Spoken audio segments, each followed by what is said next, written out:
Good evening, everybody, and welcome to the Stone Off Weight Party, where we have no stones. Where's our party poppers? You I had party don't know. poppers last year. Yeah, no, I had that for the 100,000. Oh, yeah. Yeah. How are we all doing? What a day. Yeah. What a day. I seen a comment already. We didn't know anything about Trey's grip. Absolutely true. Trey was awesome on the grip hold. In my defense, Trey has said it does vary a lot because he did struggle with that wheelbarrow at the Shore Classic. If we go on results, he's been very up and down with it, but he brought it today. Yeah. Oh God. Yeah. 120 seconds, wasn't it, for Trey Mitchell? Yeah. And what about Mark Felix? Yes. Yeah. Mark is still out there, we hear, but they just had to move on. They're like, Mark, wait, we don't have all day. Absolutely crazy. I think we're going to be in for some battles. I mean, Brian Shaw in a stone off. I know. Just that alone just makes it so interesting. I know there's so many people kind of worried that he might not make it through. I think he's going to have to fight. You know, this is the world's strongest man we're talking about. Yeah. And Bobby Thompson has trained very, very hard. Yeah. He's not going to just roll over and let Brian have this. I mean, Bobby isn't the best stone lifter, but Bobby is one of the most intense competitors out there, isn't he? We saw last year it was, and we've seen it many times with Bobby. He is going to give everything on every single event until he's lying down, totally exhausted, broken bones, whatever it takes. He's going to push. I am very excited to see Bobby in the stone off. Yeah. Well, I'll just quickly go through the other head-to-head battles. We've got Kevin versus Gabriel Rayon. Yeah. That's a hard one. Kevin's got the advantage. Yeah, well, Kevin's got the advantage. Bobby's got the advantage. Trey's got the advantage. Maxime and Aethor. I was just watching the World's Strongest Man behind the scenes. I'm sure some of you guys were as well. And they've changed the weights on the stones from last year. So the last stone is actually a little bit lighter. Oh, is it? So a little bit more of a chance of maybe us seeing I clicked the wrong one. More people get the last stone over a few more times. That's the wrong one as well. You should get Colin over to Flogs and Beard Oils. That was quite funny watching. That was a funny segment. Two unbearded men, really. I say Terry's got a bit of stubble, but that's about it. Colin's good cheesy fun, isn't he? He's always good cheesy fun. Yeah, who's in the stone off? So you've just addressed that, haven't you? Yeah, so just quickly for anyone that doesn't know who's in the stone off, Group 1 stone off is Kevin versus Gabriel Rayon. Yeah. Kevin has the advantage. So what I've seen a few people asking about the advantage. Basically, whoever came second in the group gets to lift the stone second. So they essentially only have to match third place to beat them. If third place are going to go through, they'll need to do an extra stone than the second place athlete. So group number 2 is the one we're all really excited for. Bobby against Brian Shaw. Group 3, Trey Mitchell against Bish. Now, Trey, we all remember his epic stone off with Novikov a few years back. Yeah. He's worked really hard and put himself into second place in that group. He's got the advantage now. Bish is a great stone lifter, but I would, going on previous results, and you're not going to bet against Trey. You don't bet against Trey. Not when he's got the advantage as well. And I kind of feel the same about the next group. I think this is going to be a battle, but we've got Maxime against Pavlo in group number 4, and I just feel Maxime. I think Pavlo's going to fight and push him. Oh yeah. But Maxime is a great stone lifter, and the interesting thing now for all these guys in the stone off, they really want to win as easily as possible. Yeah, of course. Because if they get into a deep battle where they've got to just push and push and push, every time they lift that 200 kilo stone over, it's going to be exhausting. And you don't want to get out of the groups and your legs. And if anyone's, if you guys train and you've done like a high rep set on something, for the next few days, you are just in agony. And one day to recover is just not enough. Never happened to me. I remember Dave Beattie putting you through a leg session. Oh, yeah. That was, You were in agony for weeks. I was in months. I'm still not over it. Let me just go for Group 5 as well. Obviously, Aethor Melstead, he has the advantage against John Stephen Korobuff. Great to see Coco doing so well. Yeah. Really wasn't sure what to expect with Coco. He's been brilliant and he's got a chance. But Aethor, you'd think, has the advantage. There we go. Forza, thank you so much for the super chat. These days, I thought Big Tail would be more likely to commentate World's Darkest 10, not World's Strongest Man. He's looking good. He's just done a bodybuilding competition, and he's looking in phenomenal shape. It was so funny the other day, though, when we did the group reveal live with him. Well, he was a bit orange, let's face it, but he was made more orange by the fact he was wearing orange. In his background, I was like, some of the screenshots I saw were hilarious. I don't know if people have been turning up the saturation, but he just looked like the devil, which he isn't, I should point out. How is everyone's evening going? I mean, obviously in the UK now, it's lesbians. 9:05 in the evening. Yeah, still early. In the UK. Still early. And I think it's going to be a fun one. Oh yeah, I mean, already we've got 5 incredible athletes into the final. So, who is going to be the next 5? Mm-hmm. Heidi, thank you very much, Heidi. Okay, big man, I am here. Liz, use this as an extra birthday treat. Thank you so much, Heidi. I will. Heidi is here. I will. We love it when Heidi's We've here. managed to drag Heidi away from the Johnny Depp and Amber Heard case, so it's a good World's Strongest Man. I've been really enjoying this Worlds. Yeah, I think this exciting. Has been really entertaining. I think so many great new faces has been really good. Yeah, there's been competition, different results than maybe we'd all expect, and it just makes it fun. When it's always predictable, it's not as fun. And you guys know we love our predictions, but we love being proved wrong as well. Yeah. It's not fun being right all the time. I mean, I just want. Are you right all the time, Elizabeth? No, is that what you're saying? No, I said no. I just like beating you, is what I was about to say. Charlie, thank you for the super chat. Does Bobby have any chance at beating Brian in the stone off, or do you think Brian is just too good at stones? Brian at his best, no one beats him at stones. Is Brian at his best right now? Well, he's not looked at his best when we kind of look at the results from the heat, clearly. But is Brian not at his best, still better at Bobby at his best when it comes to stones? Also, Brian said it himself on the behind the scenes thing. I was just watching the interview. World's Strongest Man is it's 2 separate competitions, and he's focused on the events for the final. So he's been training his stones. Yeah. He should be sharp. This is time to show it now. Yeah. Is he still the man he used to be, or is it time to kind of, let the younger guys take over? No, hold on, Lozzie. Just because someone's not. I said it's time to prove it. All right. And I'm sure he's going to do that. You're about to start a fight. No. I just said it's time to show. If he's still, I've seen people many times struggle to make the final and then smash it once it's in the final. Yeah. Because if you think about it, look at 2 different competitions. Let's take, just as an example, the Arnold Classic. The Arnold Classic was 2 months ago. Yeah. Tom Stoltman was 7th. Yeah. I don't expect Tom Stoltman to be 7th in this competition with these events. No. Tom Stoltman at Britain's Strongest Man, the events there were just unbelievable for him. Was that this year or last year? This year. Okay. You remember when he won? Yeah. Well, he won in November and then February. Do you remember this year when he absolutely dominated very quickly? Yeah. But then he went to the Arnolds a week later with different events, and it was completely different results. Yeah. And that's the thing with strongman. Guys are good at different things. So who knows? Josh, thank you for the super chat. Do you think we'll ever see a Max Stone event, Lazo? Have they ever had one at Worlds? I don't think they have. Not at Worlds. They've done, there's been attempts on the heavier stones before. They used to do that at the Arnolds. They had a much heavier stone at the Arnolds for reps. Are we dating? One time we did. Yeah, we used to. It just didn't work out, did it? Yeah, we used to date. But no, we've married for 5 years, together for 10. So dating the whole way through. We don't go on dates. We're too busy. Not in World's Strongest Man week, we don't. But next week we will. And it'll be lovely. Mark Felix, the grip god. I just saw. Yes, he is. Yes. What else have you got? Right, Michael. Thank you for the super chat. How do you think Mark Felix would do at the Dinny Stone Walk?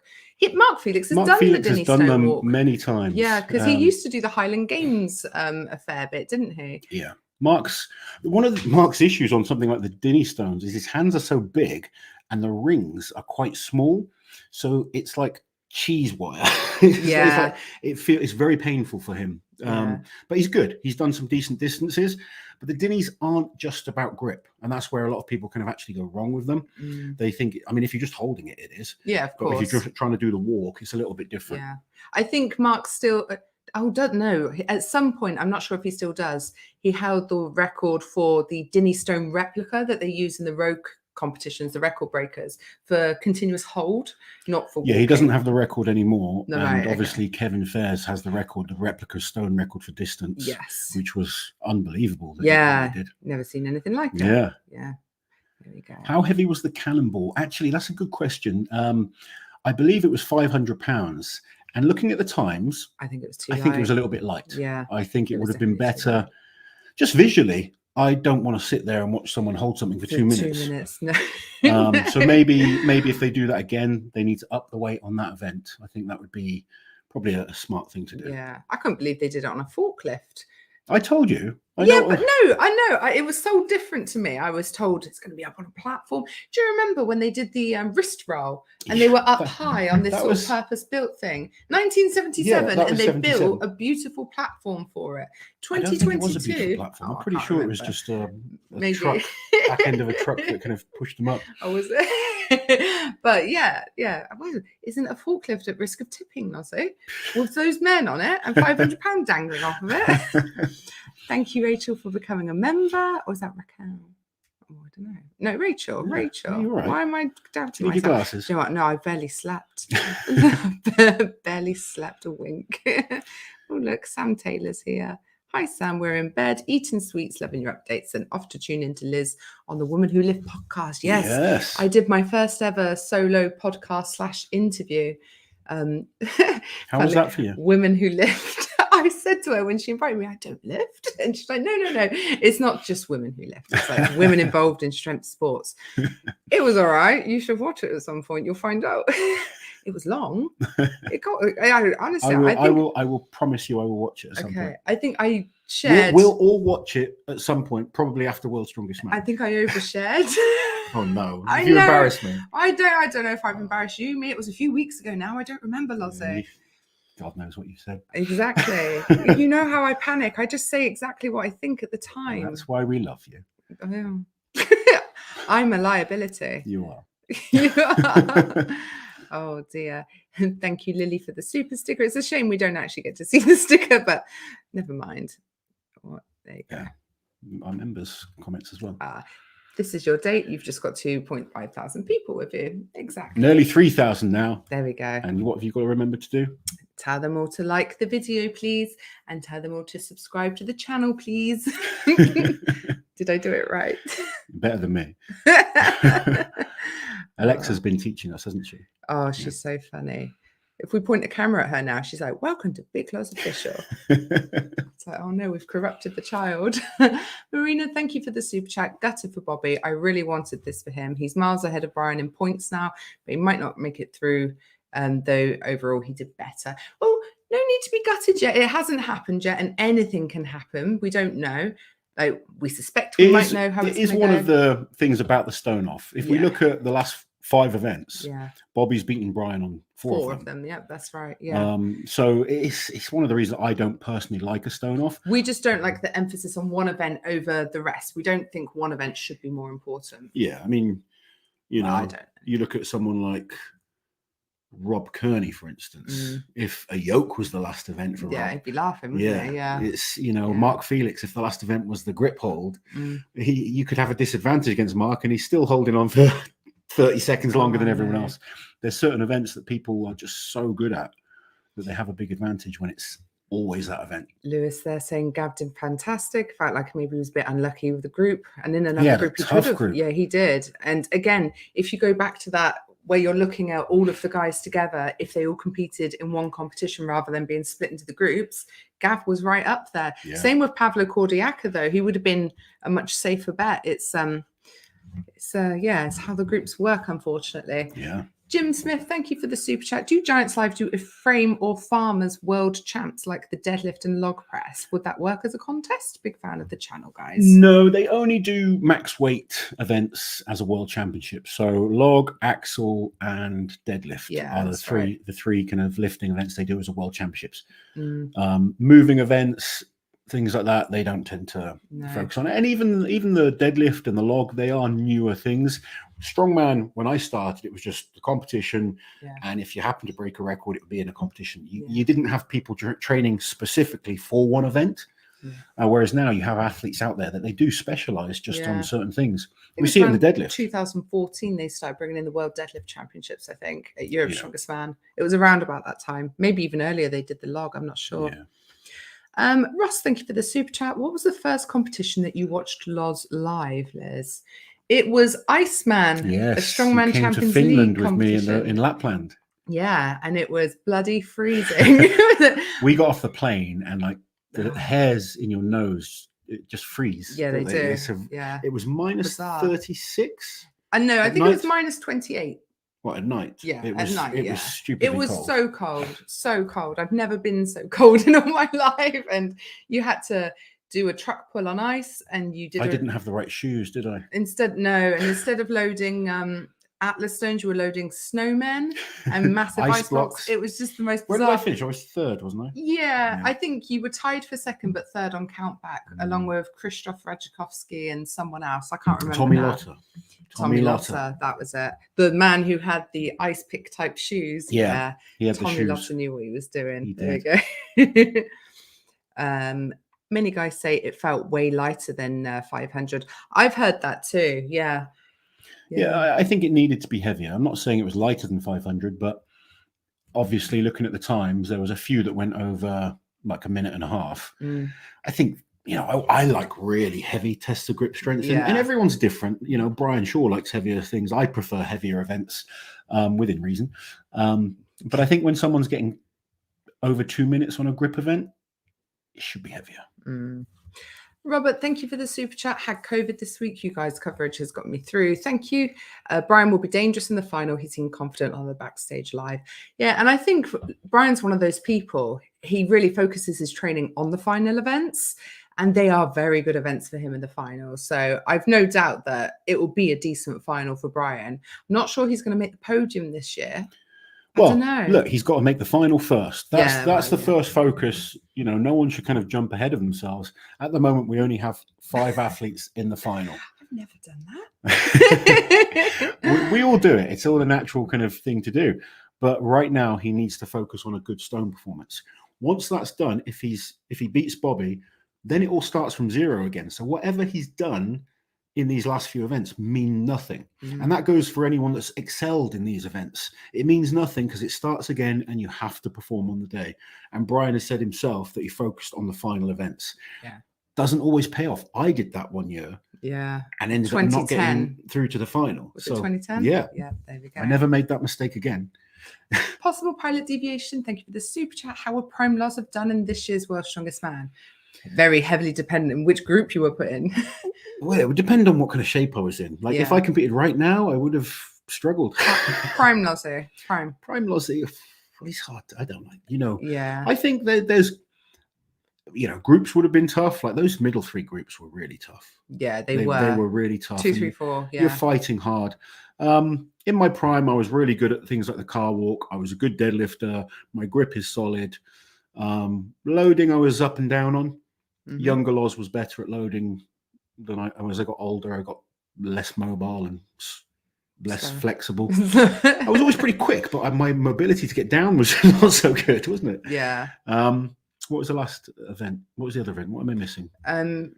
The wrecking ball hold. I said my grip's good. Sorry. And the stones. If I was in the stone off, yeah. I've been in the stone off before. It would have been one of those situations. Was I in second? Was I in third? Who was I up against? Against an average pro level strongman. If I was in second, I would have felt like I had a good chance. If I was up against like a Tom Stoltman or Brian Shaw, it would be hard. Game over. Yeah. I would want to. My goal would be to try and win the group. Yeah. Definitely. But that's extremely hard these days. Yeah. David, thank you for the super chat. Forklift looked pretty improvised, in my opinion. Yeah. I think it would have been nicer to see something better than a forklift. Yeah. Visually. I think it could have been more visually pleasing, but I'm really excited to see the same Flintstone rocks that they used back when Gary Taylor was doing and Magnus Fur did the deadlift, Flintstone deadlift. Gary Taylor did the behind the neck press jerk. Yeah. I'm quite looking forward to that. You were like, I want to go out there and touch those rocks. Jakin, thank you for the super chat. Should Brian have come in lighter like last year? He looks significantly bigger and not in a good way. I don't really think that's so much of the issue. Everyone keeps going on about his body weight. Let's give him a chance to do the stones and see how he performs in the final. The problem is that, like, for someone like Brian with such an amazing track record, we're always going to over analyze him when it's not exactly what we expect. So poor Brian, like, it's hard. There's a lot of weight on one person, isn't it? And I don't mean physically on his body. I think the thing with Brian is everyone puts him up on this pedestal because he's one of the best strongmen of all time. So we're always going to have this expectation when it comes to him. You know, we just 12 times in a row, he's won his group at World's Strongest Man. I don't think any of us are in a position to say, should he be heavier? Should he be lighter? I think the thing with Brian is it comes down to his own motivation. Let's remember, he's competed a ridiculous amount of times. It's not started yet. No. His body is feeling it. He has a lot of other things. You know, when we're young, it's all we think about is being the best strongman we can be. You don't have kids. You don't worry. You don't care about the job that you're in half the time. You're just trying to become the best athlete you can be. Now he's got a lovely family. He's got a number of businesses that he's focused on, a number of stresses that come with that. And he's trying to juggle his training around all that. Whereas a lot of these other guys he's competing against just care about training to win the World's Strongest Man. And they don't have the mileage on the clock. And, you know, it gets harder. It really does. In every sport we look at, the greats start to decline. Now, the greats are still the greats for a reason. You know, if you're a great athlete, you can always bring it out on the day. You've got you might have less great days, but you're still very dangerous. And I think Brian's in that area now. I don't see him as the top guy, but he's a wounded animal. You should never kind of count him out. Wounded animal. Do you know what I mean? I do know what you mean. Yeah. You're a piss taker, but it doesn't mean he's not dangerous. It's exactly that. You know, he's still Brian Shaw. He's still the 4-time World's Strongest Man. He knows how to win groups. He knows how to win competitions. I'd never write him off. No. But I personally don't think Brian is as good as he was in 2015. Which is very fair. That was 7 years ago. Dustin, thank you for the super chat. Shaw wins this year, and then Hooper wins the next 6 in a row to eclipse Brian's accomplishment. Jokes aside, how amazing is it to see someone come in who a couple of weeks ago, most people on this stream probably hadn't heard of him. And now it's all we can talk about. I first heard of Mitch Hooper around the end of last year. Yeah, I was going to say it was a few months ago for me when we were talking lineups for Deadlift World Championships. And, you know, I've seen some great stuff from him. His gym lifting is phenomenal, but he's come and backed it up. And this week he's just been a revelation. Yeah. MG, apparently there are some very young athletes, 25-ish, and more experienced, 40-ish. What do you think is the age where strong men are at their peak? It's not really about their age. It's more about when they start, mileage. Isn't it? Yeah. So you could start later and then peak at an older age. Most top strong men, if you look over the past, have about a 10-year career. Yeah. Some can stretch it a little longer, and there's lots now that are having much shorter. You tend to find the quicker someone bursts onto the scene, the shorter their career is. That's something I've found from experience looking at, you know, you'll have these incredible guys burst onto the scene, they're amazing, everyone's talking about them, and then 2 years later they've got loads of injuries, they're finished, they're kind of, you know, on their way out. So it varies for everyone. I've seen 19, 20, 21-year-olds that everyone's saying this guy's the next big thing, and by 23, they're finished. I've seen guys that start at 25, no one's talking about them. By the time they're 30, they're kind of getting noticed. By the time they're 35, they're winning titles. Yeah. It changes for lots of people. I'm more of a fan of the slower approach. Yeah. Focus on improving every single year, learning, getting that experience, and keep getting better. Andy, thank you for the super chat. Trey did replica Dinny Stonehold at the 2021 Rogue Invitational very well, so I knew this type of group is fine for him. Good luck to Trey in the stone up. You should have known that. You were there, Lozzie. I was backstage. I wasn't doing the commentating for that either. Oh, okay. So then I was going to say Trey was just doing everything as well. Did he? Yeah. Oh, because he was an alternate for that event, wasn't he? Yeah. And he ended up doing all of the Rogue record breakers instead. God bless Trey. I love Trey. He's such a cool guy. Trey's awesome. And I think Trey in the finals could be really dangerous. I like this. The romantic in me wants Brian to make it. Oh dear. Josh, thank you for the super chat. I've been visiting Dubai for a few months and was able to get to the Eddie Thor match. Glad to see you there. You guys are the best thing to happen to World's Strongest Man competitions. Thank you.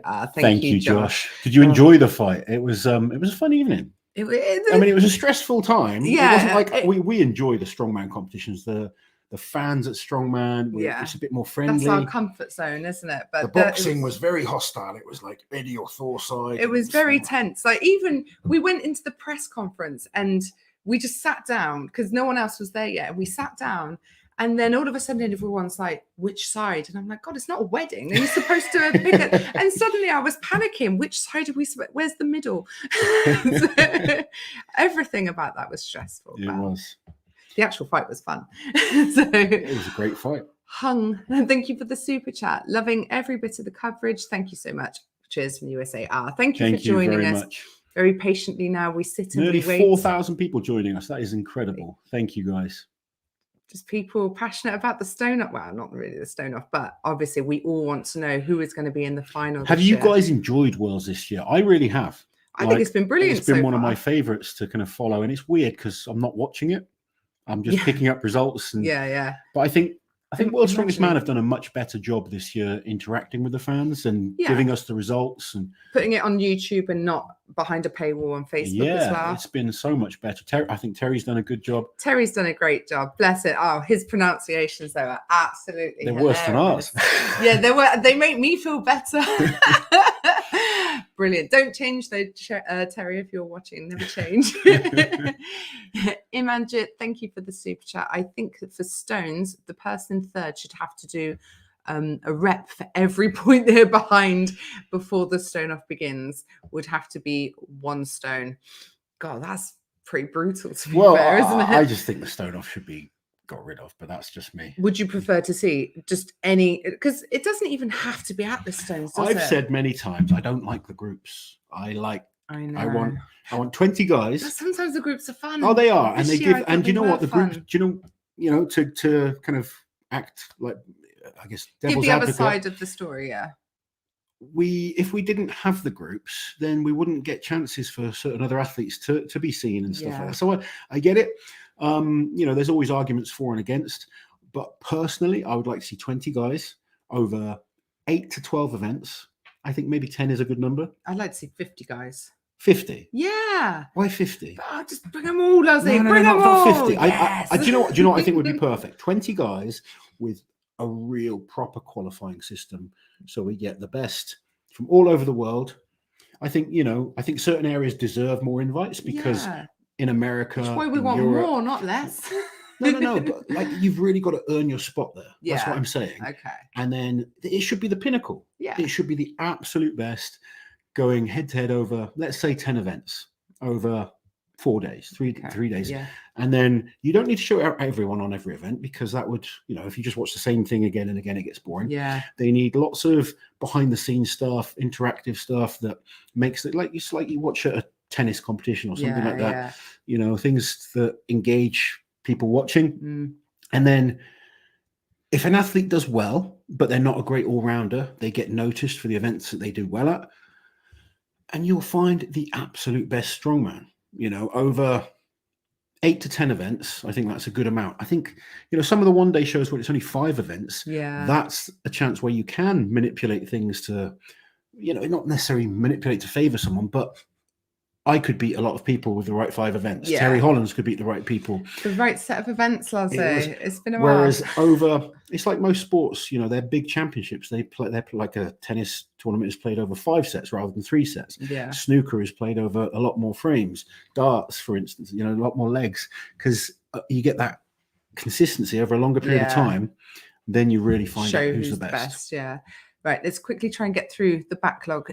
Jared, thank you for the super chat. Based on last year's Shore Classic, do you think it will end up being as heavy as the Arnolds? It's getting heavier, the Shore Classic. I think the Shore Classic does a good job of weight selection. I think it's not too heavy. Yeah. And it's certainly not too light. I thought last year's events for the Shore Classic were very good. Yeah.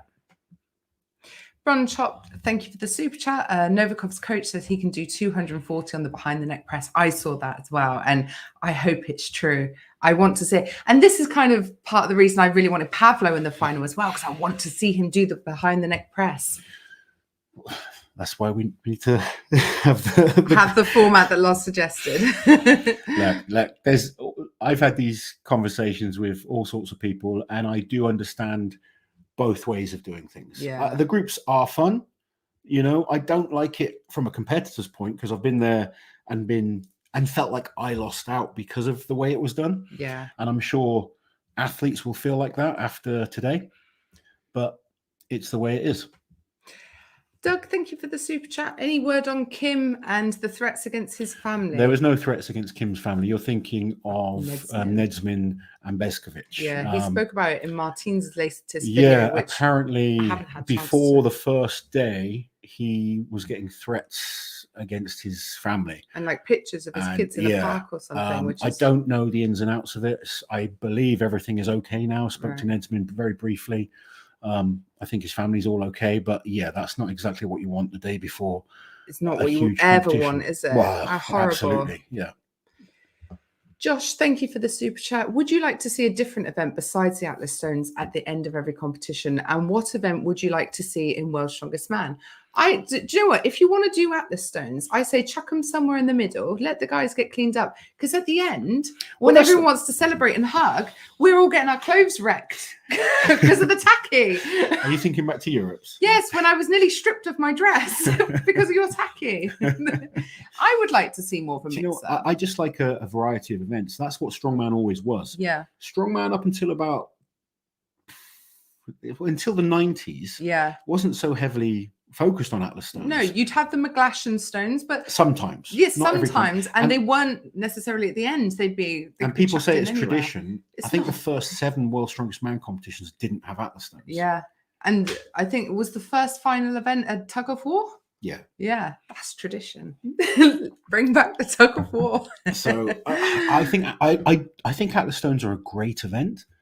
I would just like to see some variety in terms of, because that's what strongman is. Strongman is about being the best all-round strength athlete. Yeah. You need to be able to cope with power events, explosive events, moving events, grip events, etc., etc. You need to be a good all-rounder. So there's lots of guys. I mean, again, going back to the behind-the-scenes show they just did, they were going on about the athletes' favorite events, and they're all saying different events. Yeah. But if Atlas Stones are your favorite event, you have an advantage. Yeah. Pete, he reckons you would have made it out of Group 5 if you flew out on Monday, Lasse. Do you reckon? No. You're too light right now, aren't you? And you just haven't done any real strength training in a couple of months. And I would need to train for at least 12 weeks to get myself anywhere near even being competitive. I mean, I would have done all right on the hold because my grip's still pretty good. I can't think of anything worse than getting under a 1,000-pound car right now, and that used to be my favorite event. Yeah, my deadlift is. I mean, I pulled 355 at a powerlifting comp. What was it, about 6 weeks ago? Yeah, something like that. 355. It's okay, but it's nothing at World's Strongest Man. No. My pressing is way down. I'm down to 131 kilos. Yeah, I'm nearly at my target weight. Nearly little Lozzie now. I might look at doing a. Next year, I'm going to be a master, so I want to look at doing maybe a master's powerlifting comp, a couple of grip comps. I'm arm wrestling. I'm happy, sat back watching Strongman now. Eric, thank you for the super chat. It was great to hear from JF. Thank you both. Thank you, Eric. It was good to have JF on. Always great having JF on. And he's so knowledgeable with Strongman. He's really knows his stuff. We're pretty similar in what we think is going to happen, but we've got a different top 2. Well, the same people, but reversed. Okay. Dijon, thank you for the super chat. Thanks for all the great coverage, and you guys are growing the sport more than you think. How do you rate Luke's chances in the final? Would love to see him podium. Thank you, Dijon. Luke was amazing in the heat. I think that's the first time we've seen someone win the group without having to even do the 5th event. Yeah. He didn't have to do it at all. Like the other groups had to still go and lift to get 1 point. Yeah. Luke just didn't turn up and he still won the group. He's been able to save a lot of energy there. And he looks like a man on a mission. Do you think about the events? I personally have not got him in my top 3. No. But that doesn't mean he's not capable. No, definitely. We all know from watching the heats, anything can happen. Yeah. He's more than good enough to be a threat. Yeah, definitely. And to win World Strongman or win any competition, you need a few things. Firstly, you need to be good enough. He is. You need a bit of luck. We have to see how the luck goes. There's a couple of events where I think he drops enough points to keep him off the top spot, like the deadlift for reps. Obviously. I agree there. Yeah. I think with who he's up against, it's going to be a hell of a final. Oh, it's going to be amazing. I mean, it's so hard to predict a lot of things, but he's, him, Maxime, Trey, they're all a threat. Yeah. All of them. Look, happy early 30th birthday, you flatterer. I wish I was turning 30, but thank you so much. Oh, this is a good one. David, Mark Boyd just posted audio of Liz trying to rig the groups against Brian. Damn, I knew this would get out. Thank you for the super chat, David. It's the power that you have, Elizabeth. Oh, if only you did have that power. I know, right? No, not against Brian though. Damn, Lozzie, you're giving the wrong impression. When I was competing, if you could have rigged things to make me win, that would have been great. Laughing, I would have won a lot more. Yeah. Nico, thank you for the super chat. We know Tom might be quicker in the stones, but who would win in a stone off between the two? I'm guessing you're talking about Brian and Tom. Would you guess? Yeah, I'm guessing. Yeah. Oh, it would be. That's where you want a stone off. The place I would like a stone off is if a competition is tied. Oh yes. So no count back. No, they won the last event. Bring out something like that to decide. That would be amazing. And that. Could you imagine if a competition got to Tom against Brian on a stone off? And what for the title? Oh God. Yeah, I'd pay good money to see that. That would be good. Adam, thank you for the sticker. And True Blind Gaming, thank you for the super chat. Thanks for what you guys do. The content and updates are great. Rooting here in Colorado, USA for Brian, but he is making me nervous. He's making a lot of people. He's got so many supporters and he's done so much for the sport. He's one of the absolute biggest names in the sport. I was just sat there thinking about how good Brian is at stones, but I've never seen him do a lot of reps on a stone. So, and people are saying he's coming big. Does that make his endurance not so good? Yeah. I mean, I wasn't there to watch the deadlift, but it was almost as if he was done on the deadlift. I saw the deadlift. I've seen a video of it. Well, he was up against Mitch Hooper, who blasted it, as we know. Yeah. Brian, he walked between, there was no attempt to. How did his last lift look? The last lift that he did, it was okay. And then he, if I'm remembering correctly, he did attempt the 5th, and then he's like, no. And interesting. Yeah, so I don't know, Lozzie. The angle I was watching it from, it was quite. Was it someone's phone kind of angle? Yeah, it was, and we were closer to Mitchell Hooper, so it wasn't the best view. Like I couldn't see his face and study him or anything like that. Someone said, "When's the event start?" I'll have a quick search. It's supposed to be happening right now, which is why we scheduled the live for right now, but no event. They're doing all the TV things right now. Okay. So hopefully it will be starting soon. Ricky, with Brian's poor events. Possible leg issue. What do you reckon, Lozzie? Well, Brian's deadlift has been an issue for a couple of years. Brian, let's remember, there was a time Brian was the best deadlifter in the world. And then he did pick up an injury, and he's had substantial injuries since. He picked up a hamstring injury at the Rogue Invitational. Yeah. And that happens. As you get older, you start picking up injuries, and it sucks. I mean, we've seen it with Jerry Pritchett. When Jerry's on, he's awesome. Mikhail Shivlikov as well. Shivlikov, myself, JF Caron, you start becoming more susceptible to injuries as you get older. So you have to manage it. Yeah. And it's tough. But I mean, I can vouch for knowing I was certainly better at certain events. Like my best deadlift was 2012. Yeah. I got good, but I could never get back to that best of before I tore my lat. Yeah. It's tough. Lozzie, Scotty Lace, thank you. Did you ever have a bromance like Eddie and Brian? Have you ever had a bromance in strongman, Lozzie? I'm more of just I like everyone. Yeah. I don't sort of have anyone that I'm really that's my dude, and I just like most of the guys. They're cool guys, and I think when you do a sport like strongman, you know how hard it is. You know how lonely it is a lot of the time. I mean, now we get to chat to nearly like over 4,500 people. But this is very new. This is very new for strongman. Yeah. I've been at there's, when I was going to Worlds, Liz couldn't come most of the time because we just couldn't afford it. No. So the World's Strongest Man paid for the athlete, but in a lot of these places, we'd have to pay for your flight, for your food, and then you've got time off work. So I went a lot of the time on my own, and it's a very lonely place, being sat in a hotel room for a long time. So now to see more people involved in the way we can kind of communicate, it's great, but it's a tough sport at times. Brandon Chop, thank you for the super chat. Brian Fine trained for the final. He just got hooped. Do you know what? All of the funny little catchphrases, super hooper, and there's some. Let's kind of say, regardless of how Mitch does in the final, he has put his name on the map. What an impression he's made. He's going to be getting invited to a lot of big shows, and he's going to be a future star. Can't wait to see it. Thank you, Keen to see the power stairs and barbell in action. Yeah, me too. Yeah, I love a set of power stairs. I'm looking forward to a lot of the events, to be honest. Yeah, the final. I think it's a really fun mixture this year. Big Bake, thank you for the super chat. Luke seems extremely focused. Fascinating dynamic, knowing you're trying to achieve the same thing your brother did on the same stage. Thoughts? Absolutely. I think Luke is the most focused we've ever seen him. I think a lot of the time in the past, he was a great athlete, but he knew his brother was the one that could potentially, win, and he went on to win. And we've all seen the reaction of Luke. I mean, it means everything to Luke when Tom wins. Yeah.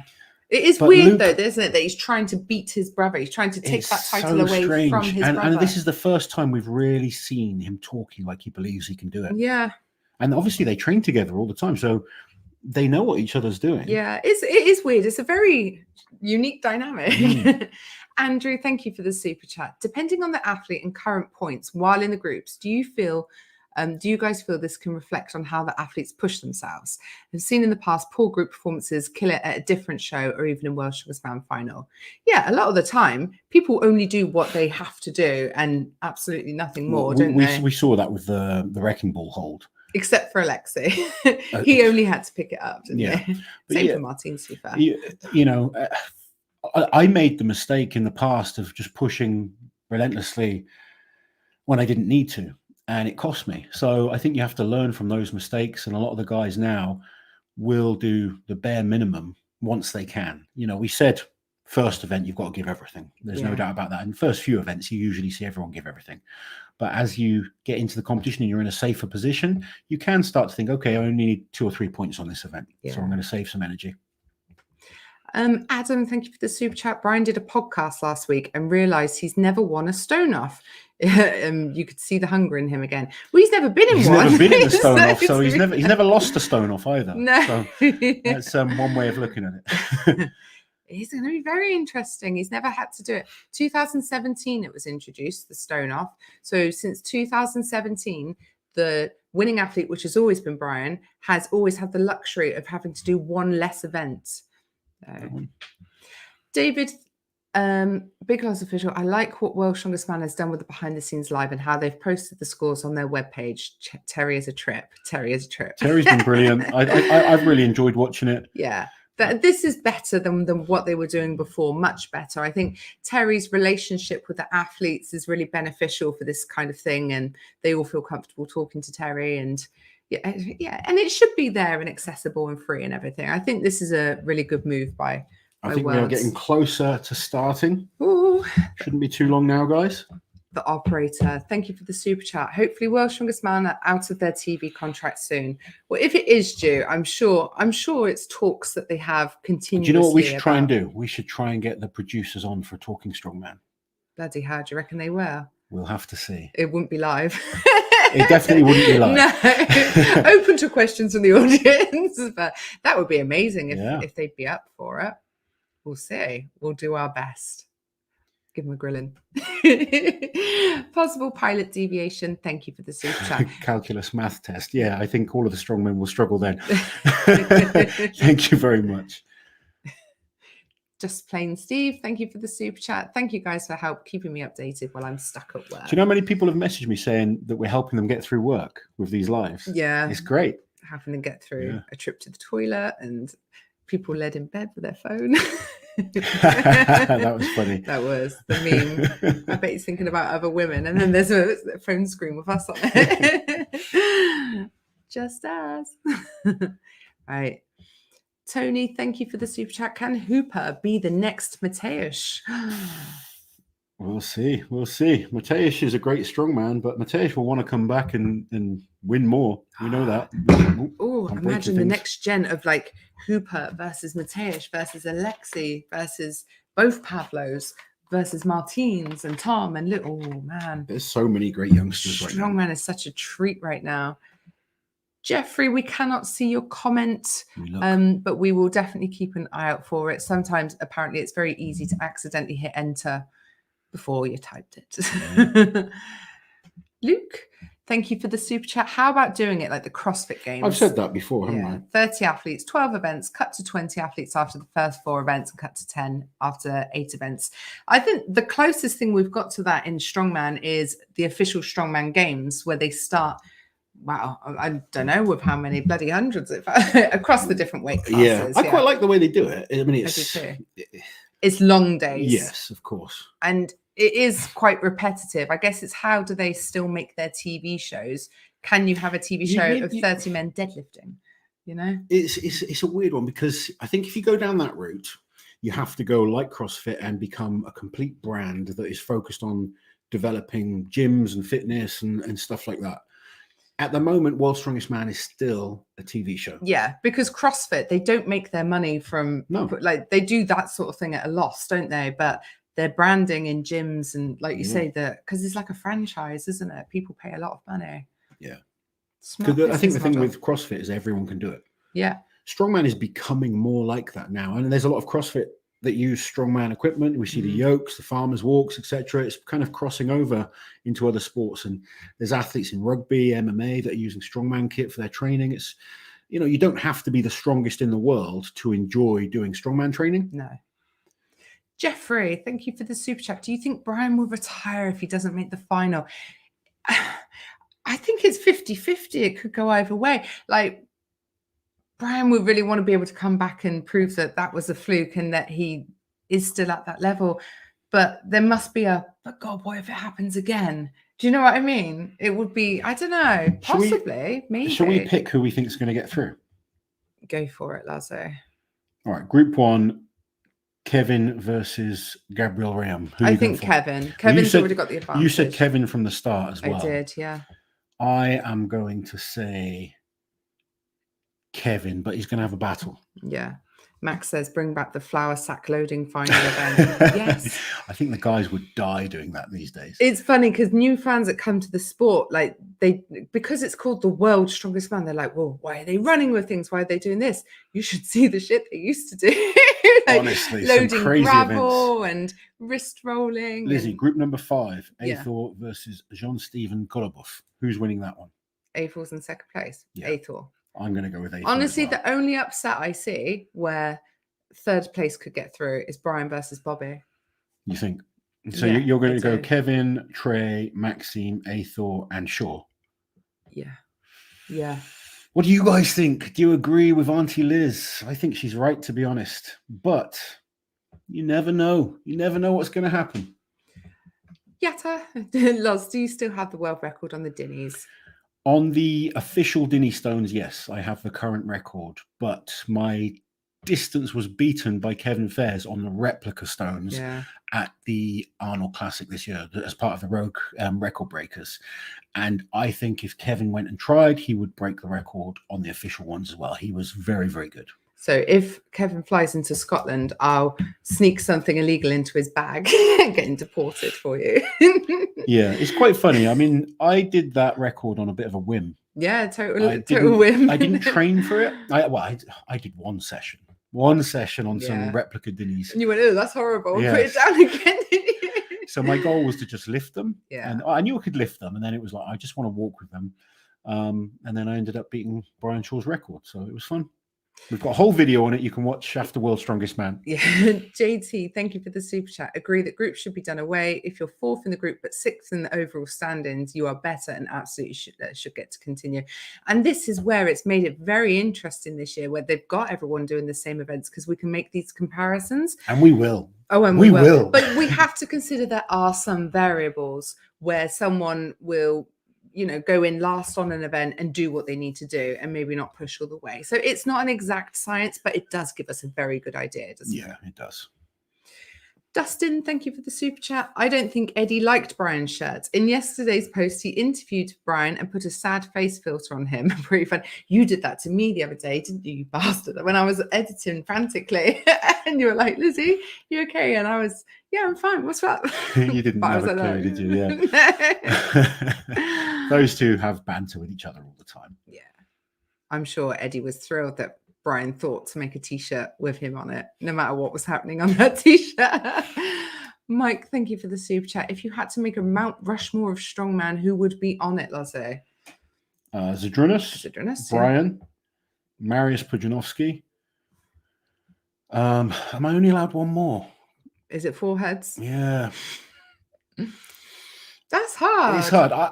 I would build some extra heads and put Magnus Ver on there, Bill Kazmaier, and Jean-Paul Sigmarsson. That would be my Mount Rushmore with a few extra heads. Alien version. Nicola, thank you for the super chat. Was just looking at the Giants Tour events for the UK, and it looks like the new World's Strongest Nation will have strongwomen too. Yeah, so they are going to be. Yep. We don't know exactly what the format's going to look like, but it's going to be mixed teams. You're going to have, I don't know if it's North America or USA. If it's North America, we can have Canadian, I think so.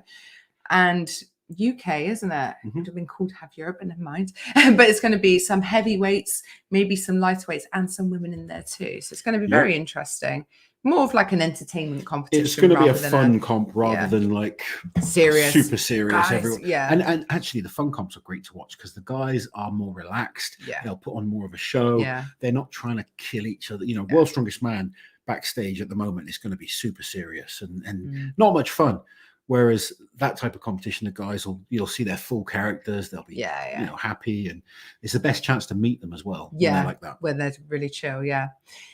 Beesemans, thank you for the super chat. It's an interesting matchup because Bobby has the advantage, but he's not what I would call a small cardio guy, and stones have never been his forte. Should be a fun matchup. Yeah, it is interesting, and we'll see how much of this is where we will truly see how much of an advantage it is to be the second place athlete going in. But Bobby will have been working on his stones. He will have Bobby's prepared going to for need this. to lift those stones a lot of times to beat Brian. Yeah. And Brian is very, very professional when it comes to stones. He will get the perfect tacky, so his stones are sticking really well. He can lift pretty much any stone. Can Bobby push him enough to bring cardio into it? And Bobby's we say, is Bobby the fittest guy? Probably not, but you can't count out a guy like Bobby. I know Bobby's got the heart. Yeah, he has. He won't give up mentally. His body will fail before his spirit does. Oh, absolutely. Alex, thank you for the super chat. Your coverage is absolutely phenomenal. So glad Alexi has made it to the final again. Yes. He's got a 50% final record now. Yes, and the one time he made it to the final before, he won. And there's good events for him in this final. Yeah. He could potentially win 3 of the events. Yeah, let's do it. I hope he does. I hope he wins every bloody event. JF and myself were talking earlier, and we both feel maybe the truck pull than the power stairs cost him the title. I agree. Yeah, probably, but still, let me dream. Timothy, thank you for the super chat. I've done a few super chats to now, and Liz, never tried to pronounce my last name. Go for it, Lizzie.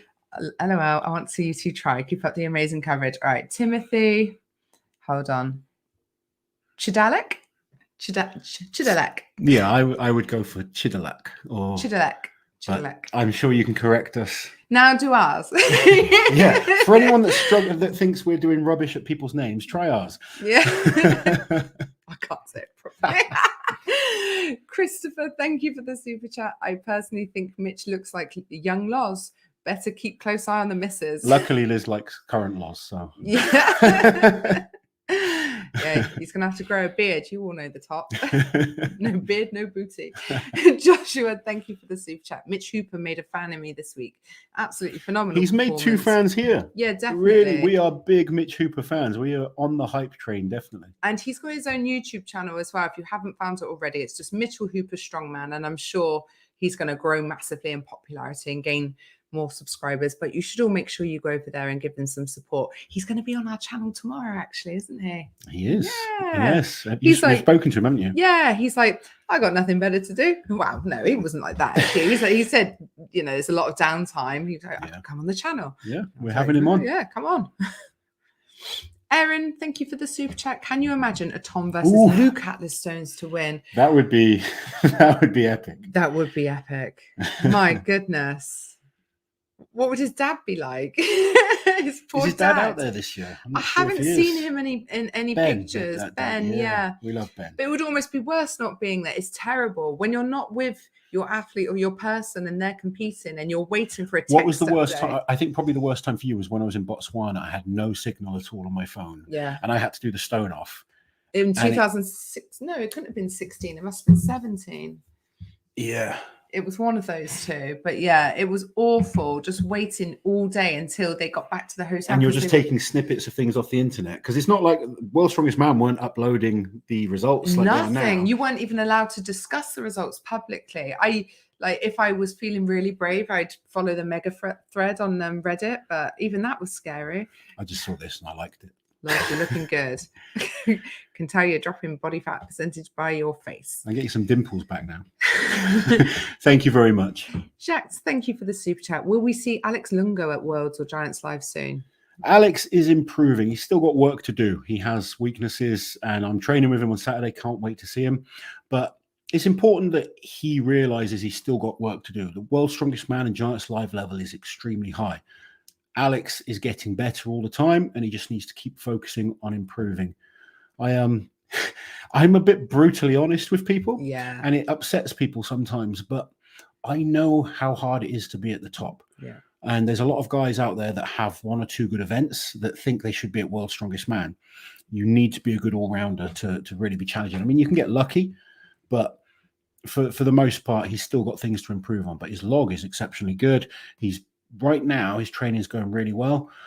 He's training for England's Strongest Man, and I'm hoping he can do well there. But he's a few years off. It's a big step up. It's people don't realize. Someone came to my gym the other day, and he's one of my newer clients, and he was looking at Nick Millard. He said, Nick did a 350 kilo deadlift. There's quite a few strong guys in my gym, and he was like, I want to be able to do that. And I just said to this guy, Nick's been training for 20 years. It takes time to develop. And even that wouldn't be good enough at the top level. And then you've got genetics on top of that and everything else. So it's not easy. It's really not. It takes a long time to become, elite level in anything. And even then, there's people that never make it. It's just keep enjoying it, keep getting better. That's all you can do. Thank you for the super chat, Orkney Ground Care, Ewan Mackenzie Garden Services. Do you think Harry Stoltman will be one to watch in Strongman? Watch some Stoltman training vids, and he beat both his brothers in the Hercules hold. Well, Harry's clearly got good genetics when his brothers are so good, and obviously has great training partners that are going to help him avoid too many mistakes. But it's going to come down to how much Harry wants it. He's still another one that's a long way off. Tom and Luke have been doing this a long time. When did we first meet Luke? 9 years ago at Britain's Strongest Man. He was his first Britain's Strongest Man. Yeah, I think people forget how long Luke's been doing it. But it was the same with Eddie. People suddenly see someone jump on the scene. Even Mitch Hooper. Mitch Hooper's been training a long time. Yeah, he's not been in front of us doing it, but he's been working hard for a long time, been a great athlete in other sports before that. That helps. Yeah. If you're a good athlete and then come into strongman, that's massively beneficial. But anyone that's successful, you can bet they've put a lot of work in to get there. But maybe in a few years then. Yeah. If Harry's determined and pushes himself, he's got all the potential in the world to be as good as he wants. But it's not going to happen within the next year or two. No. Beesmas, thank you again for the super chat. Love the stone off idea as a tiebreaker, Lars. Could you imagine that back in 2010? Brian and That Z would have would been still be epic. going now, 12 years later. Yeah, something like that would have been great. It would have saved on the confusion. And then I guess the resentment that comes with seeing your favorite, or if you know, being Brian yourself, that must have been a hard pill to swallow. Yeah. That one sack. Oh, I know. The clip though is hilarious, not because of the sack. If you look in the background, Zadrunas falls and he's drowning in the background. Tom Weston, thank you for the super chat. Thanks for what you guys do, elevating the sport no end. If you guys could go back in time and witness any worlds, which one would you? I don't know what that was supposed to say. Which one would we go to? Yeah, would we go to? Oh, do you know what? I would love to have watched some of the old ones. Yeah, definitely. It would have been an old one. Yeah. Oh, that's a good question. I've never really thought of it. You know what? I would have liked to have gone back to like the early 80s, 80, 81, 82, watch Kaz in his prime. Yeah. He was just an animal. Yeah. Kaz wrestling people. Yeah. Yes, definitely. Yeah. 82, 83, sometime around then. Yeah. 83 was the first time it moved away from America. Mm. It was, I believe, Jeff Cape's first win, 83. Oh, I can't remember off the top of my head. Don't forget Luke Richardson. That's a very valid point. Luke Richardson. Yes, Luke Richardson is awesome. Yeah, and when he's back to full health, he's gonna not make it easy for anyone. Luke is, like we were mentioning this in another live that we did the other day. Luke is, people have written him off, and it's ridiculous. He's young. He's way more talented than I ever was, and I managed to come back and win some major titles. Yeah. I said it about Kiliashkovsky as well. Don't write people off just because they're not there right now. As long as they're sensible, put the work in and learn from the reasons they got injured. Luke is a potential world's strongest man winner. Doug, thank you for the super chat. Love your coverage on all things, both of you. I truly hope you continue your rise. What do you think of the Team Eddie versus Team Obus thing?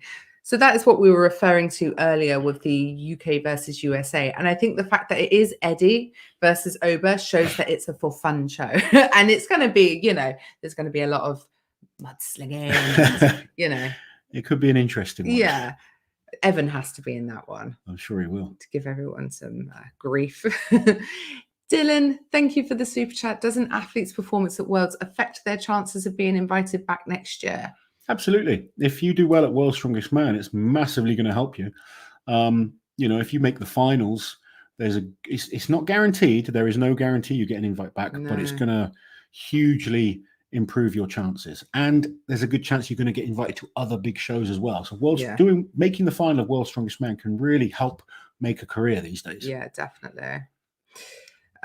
Mikhail, thank you for the super chat. Strongman seems like a big supportive family. It is. You know, I've made so many great friends through the sport, you know, that'll be my friends for forever. And it's allowed me to meet people from all over the world as well. I mean, it's great now with social media, we can talk to people everywhere, but I was able to travel all over, and you've got that same thing in common. It's really nice. Yeah. God, have they not started these stones yet? It's supposed to start an hour ago, wasn't it? I think half an hour ago. Okay. Luke, keep an eye on things. Thank you for the super chat. How long does Luke continue strongman? We forget his age. Wow, yeah, I mean... Yeah, he's not a spring chicken, but he's... Because he's got a full head of hair. It's deceiving in strongman, He's going grayer now. Oh, you can have noticed. But yeah, he's got a good full head of hair. So is Zadrunas. And Zadrunas is in his mid-40s now. Yeah. Luke is in his prime right now. Yeah. Luke's the best he's ever been. So he's not even been a thinking slow burner, hasn't he? Luke won't even be thinking about retiring right now. Definitely It just won't even be on his radar. Luke is still on the up. And as long as you're on the up, keep enjoying it. Yeah. I wish I was still on the up. I'm glad you're not. Jordan, thank you for the super chat. Spending years training to get extremely heavy for deadlift world record, stone world record, etc. Does that play a part in Brian being so much slower at these fast-paced events? No, because Brian never used to be slow, did he? Like, Brian was always brilliant on a yoke. I think Brian is slower now because he's older. Yeah. And, you know, I think when you're younger and you're big, you can still move better. Whereas, I mean, I'm the lightest I've been in 20 years.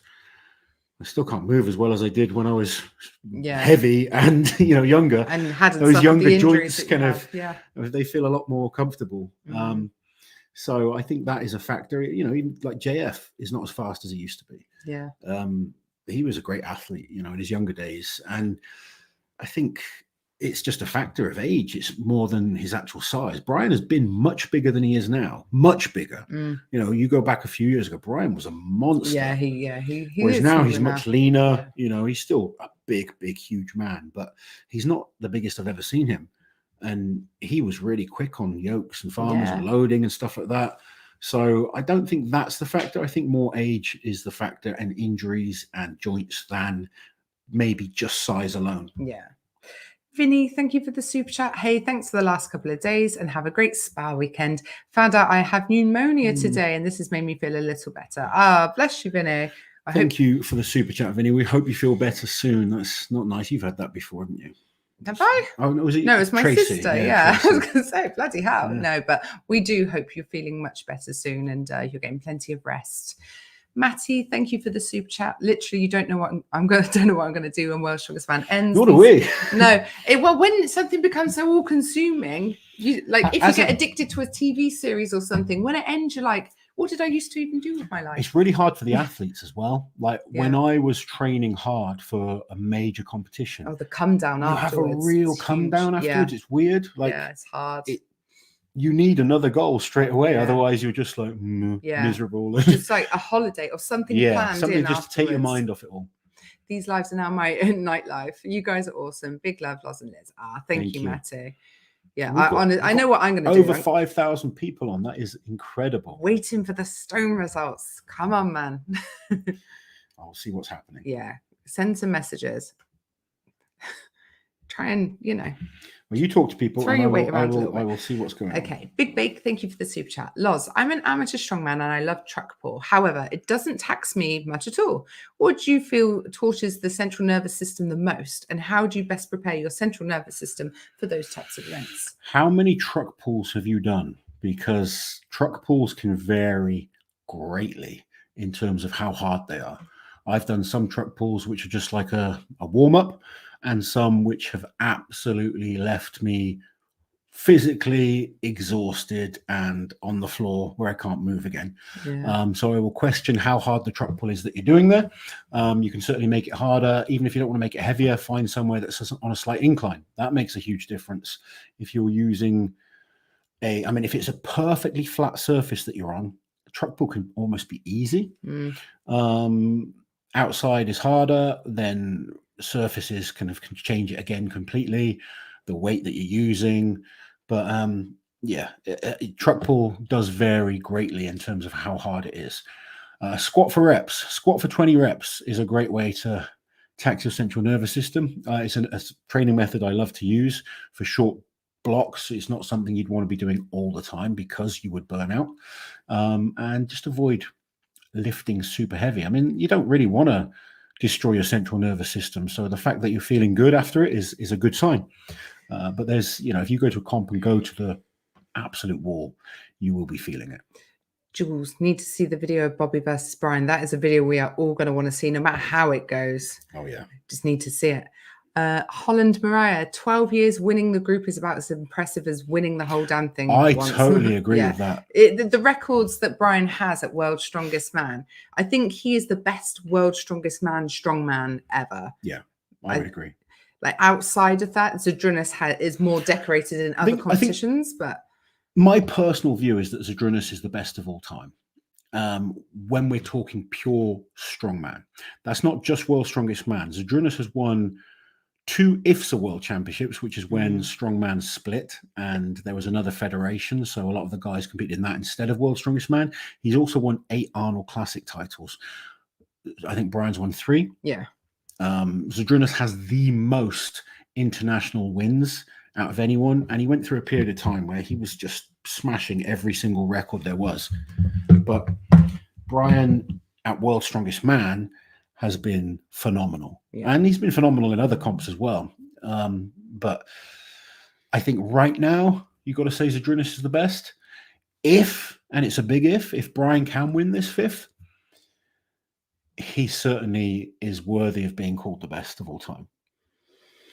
There's always going to be arguments. Yeah. Personally, I'd still put Zydrunas as I'd number still one. put Zydrunas. But I think he'd definitely be the best. I think you can certainly argue for. I mean, you can even argue now. Both of them are incredible.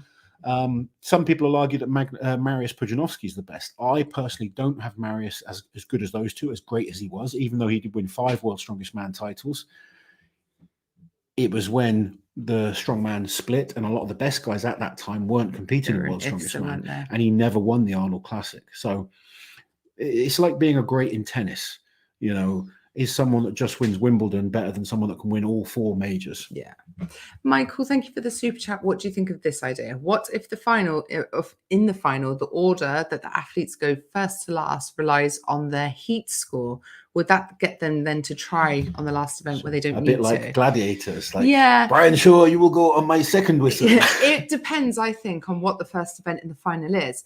For what it is, the Kanak medley, I don't think they'll care because they'll just go as fast as possible no matter what. If it's something for reps, like a deadlift or a log lift, absolutely, they do not want to have to go first. Like going as late as you can gives you a far greater advantage. Yeah, it does. Agreed? Yeah. Lovely. Chris, thank you for the super chat. Brian is in the stone off on purpose. He wanted to see what the fuss was about before retiring. There we go. Chris knows. Right, I'm going to find out what's going on. I think it's pretty much starting soon. I'm going to get your son to sleep. What? You can't leave me here with 5,400. Oh, that's cruel. You're the pro. No. Oh, this is mean. All right, Eric. So you've beaten Brian, Loz, as well as Thor. Forgot about the Dinny Stone record. Yes. So Loz has never beaten Brian in a full strongman competition. He's beaten him on certain events, and obviously he broke Brian's Dinny Stone world record. But he was the one strongman that Loz never beat in competition. I actually can't believe he's left me here. This is bollocks. The den of masculinity. Thank you for the super chat. Probably the most important question of the night. Who wins in a fight? Silverback versus grizzly bear. It's always grizzly. Are we referring to Kyriakos Grizzly? It will always be grizzly. There we go. Thank you for the super chat. Whether Brian or Bobby wins, it's still a win for the USA. Yeah, that's a good takeaway. No losers for the USA, but Bobby's going to have his work cut out. I feel bad for Bobby. We beat Brian on 4 out of the 5 events, and now he's going against Brian on Brian's best event, probably Bobby's worst event. And yeah, there's a lot riding on it. Oh, you're back then? It's starting. It's starting. Good. It's starting. I'm Stones back. are starting.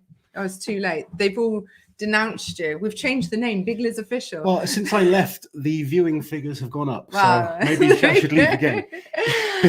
Oh, thank you for the super chat. Am I crazy to think that Mateusz, if he was healthy, would still be at the top of the current pile of young monsters? Absolutely. Yeah, you're not crazy at all. No, Mateusz is 27 or 28? He's 20. I think he's 28 now, maybe. Yeah. He's still got plenty of time. He just needs to be sensible in his training. He's got this philosophy that everything has to be harder in training than competition, and he gets hurt. Not been working out recently, has it? Yeah. No, I feel bad for Mateusz. He's because he's a really sweet guy as well. Even though he seems very intense and serious, he's very humble, isn't he? Is. Loz, 1,100 kilo total. Thank you for the Not at 130 kilos body weight. No. I'd like to do a powerlifting comp and I want to stay under 140 now. My biggest, I was 170. I'm currently down at 130, 132 kilos. Purposely trying to cut at the moment, and then I want to train for an under 140 kilo powerlifting comp in a calorie surplus as long as my body allows me. But I think these days, somewhere around the 950 to 1000 mark is a lot more realistic. I think at my prime I could have gone 1050, maybe 1060. 1100 is hell of a total. I'm not a very good bench presser. That holds me back in trying to break the 1100 barrier, but I'd still like to hit a bench PB. I believe I'm still capable. I want to try and do 240 in a powerlifting comp on bench. My deadlift and squat are down. Yeah. Injuries holding me back, and I don't want to push myself as hard as I used to. Seen this? Monica Vegas saying that Mark Felix gets the Jimmy Pollock Award. Oh, That's like the man of the match type award, isn't it? Jimmy Pollock is like a legend when it comes to strongman. He was involved for so long. Unfortunately, passed away a few years ago. But he is just one of the biggest characters that's been involved with World's Strongest Man for so long. Yeah, very loved by everyone that works at World's Strongest Man. So that's really nice to see Mark get that award. Definitely. Iron Bull, thank you for the super chat. With Brian having a rough group showing, do you think it will carry over to the final if he beats Bobby in the stone off? No, move your arm a second. Sorry. I had to fill the space when you left me. Brian Shaw, the events are much better for Brian in the final at World's Strongest Man this year. And it is like 2 different competitions. So he can have a rest day. Like I said, he's still got to do the stones first. But if he gets through, he can have a rest day, clear his mind, and it's all starting from scratch on Saturday. Peter here saying that Brian didn't have the hard group. Time to end this talk. Results in his group after Hooper are the worst. I would have to look at them deeply to see if they were the worst, but I think 3 and 4 were the most competitive. Yeah. When you put them all together and everything, I think you've got more guys from 3 and 4. They were the most dominant. So yeah, but we said that, didn't we? Like, people were underestimating those groups. What? Go on. Gabriel Rayam is through to the final. He beat Kevin from the 3rd place position. Apparently, let's get sorry, did we just smack you? But you just smacked me. Well, you just like that. Gabriel Rayam beats Kevin. So that is a 3rd place. The first time the 3rd place athlete has beaten the 2nd place. Do we know how many stones they did? It doesn't say. It will soon. It will. It just says winner. Winner. There we go. Gabriel Rayam. We have another Canadian in the final. We could have 3 Canadians in the final. Well, we've got Mitchell Hooper. We're probably going to have Maxime, let's face it. Wow. Lars, how's your Farsi coming? Would love to see Payman back at Worlds. No better than it was 5 years ago. No, so very little. Doesn't practice it at all, do you? Shawnee, is that? What are Sean O'Hagan's chances of making a World's Strongest Man? Thank you for the super chat. Sean he's not competing in the biggest shows, unfortunately. He does the Strongman Champions League, and he has a couple of good events, but he's avoided coming to. Well, he hasn't avoided. I don't know. He's probably not been invited. To be fair to him, I think he would have to be regularly winning Strongman Champions Leagues like Kelvin de Ruyter, Ivor Schmuxless to get over. He needs to come and compete with the top British athletes. He'd be better off doing OSG, going the OSG. Yeah, route. I think that would be what he'd need to do. But unfortunately for him, he's not so good at certain events. He's got events he's very good at, very good grip. He would have been great on the wrecking ball hold. He's a bit like Kelvin in terms of good with like truck farmers for distance, truck pulls. It's his static strength that lets him down. He's not a very good squatter, deadlifter, log lifter, and you just need that all-round ability. The standard in the UK is so high that you really need to be a good all-rounder to break through. Yeah, I think you need to be trying to focus on a few different types of competitions. Jeff, thank you for the super chat. Do you think Brian's struggle is due to just a tough group plus Hooper mania, or is it Brian just off a step? And if he makes it to the finals, is he a contender? I think when you compare Brian's results in some of the events against everybody else, which we had the luxury of doing this year, it's clear to see he's off his step a bit, isn't it? Yeah. Don't leave me again. Don't. Sorry, I was getting the stone results. Okay. Doing very important work, Lizzie. It's so hard to say. I mean, just last year, Brian came 2nd in the final. So, but that was his best performance in a long time. He won the Shore Classic, obviously, after the 2021 to 20 World's Strongest Man. Last year, he was 2nd at the Shore Classic. Got injured at the Rogue Invitational. Didn't look as good at the Rogue. No. So it's hard. Like Brian's not as consistent as he used to be, definitely. But like I said, if he can get into the final, they're very good events. When you compare to what he's done in the past, World's Strongest Man 2015, the events were almost identical, and he was unbelievable.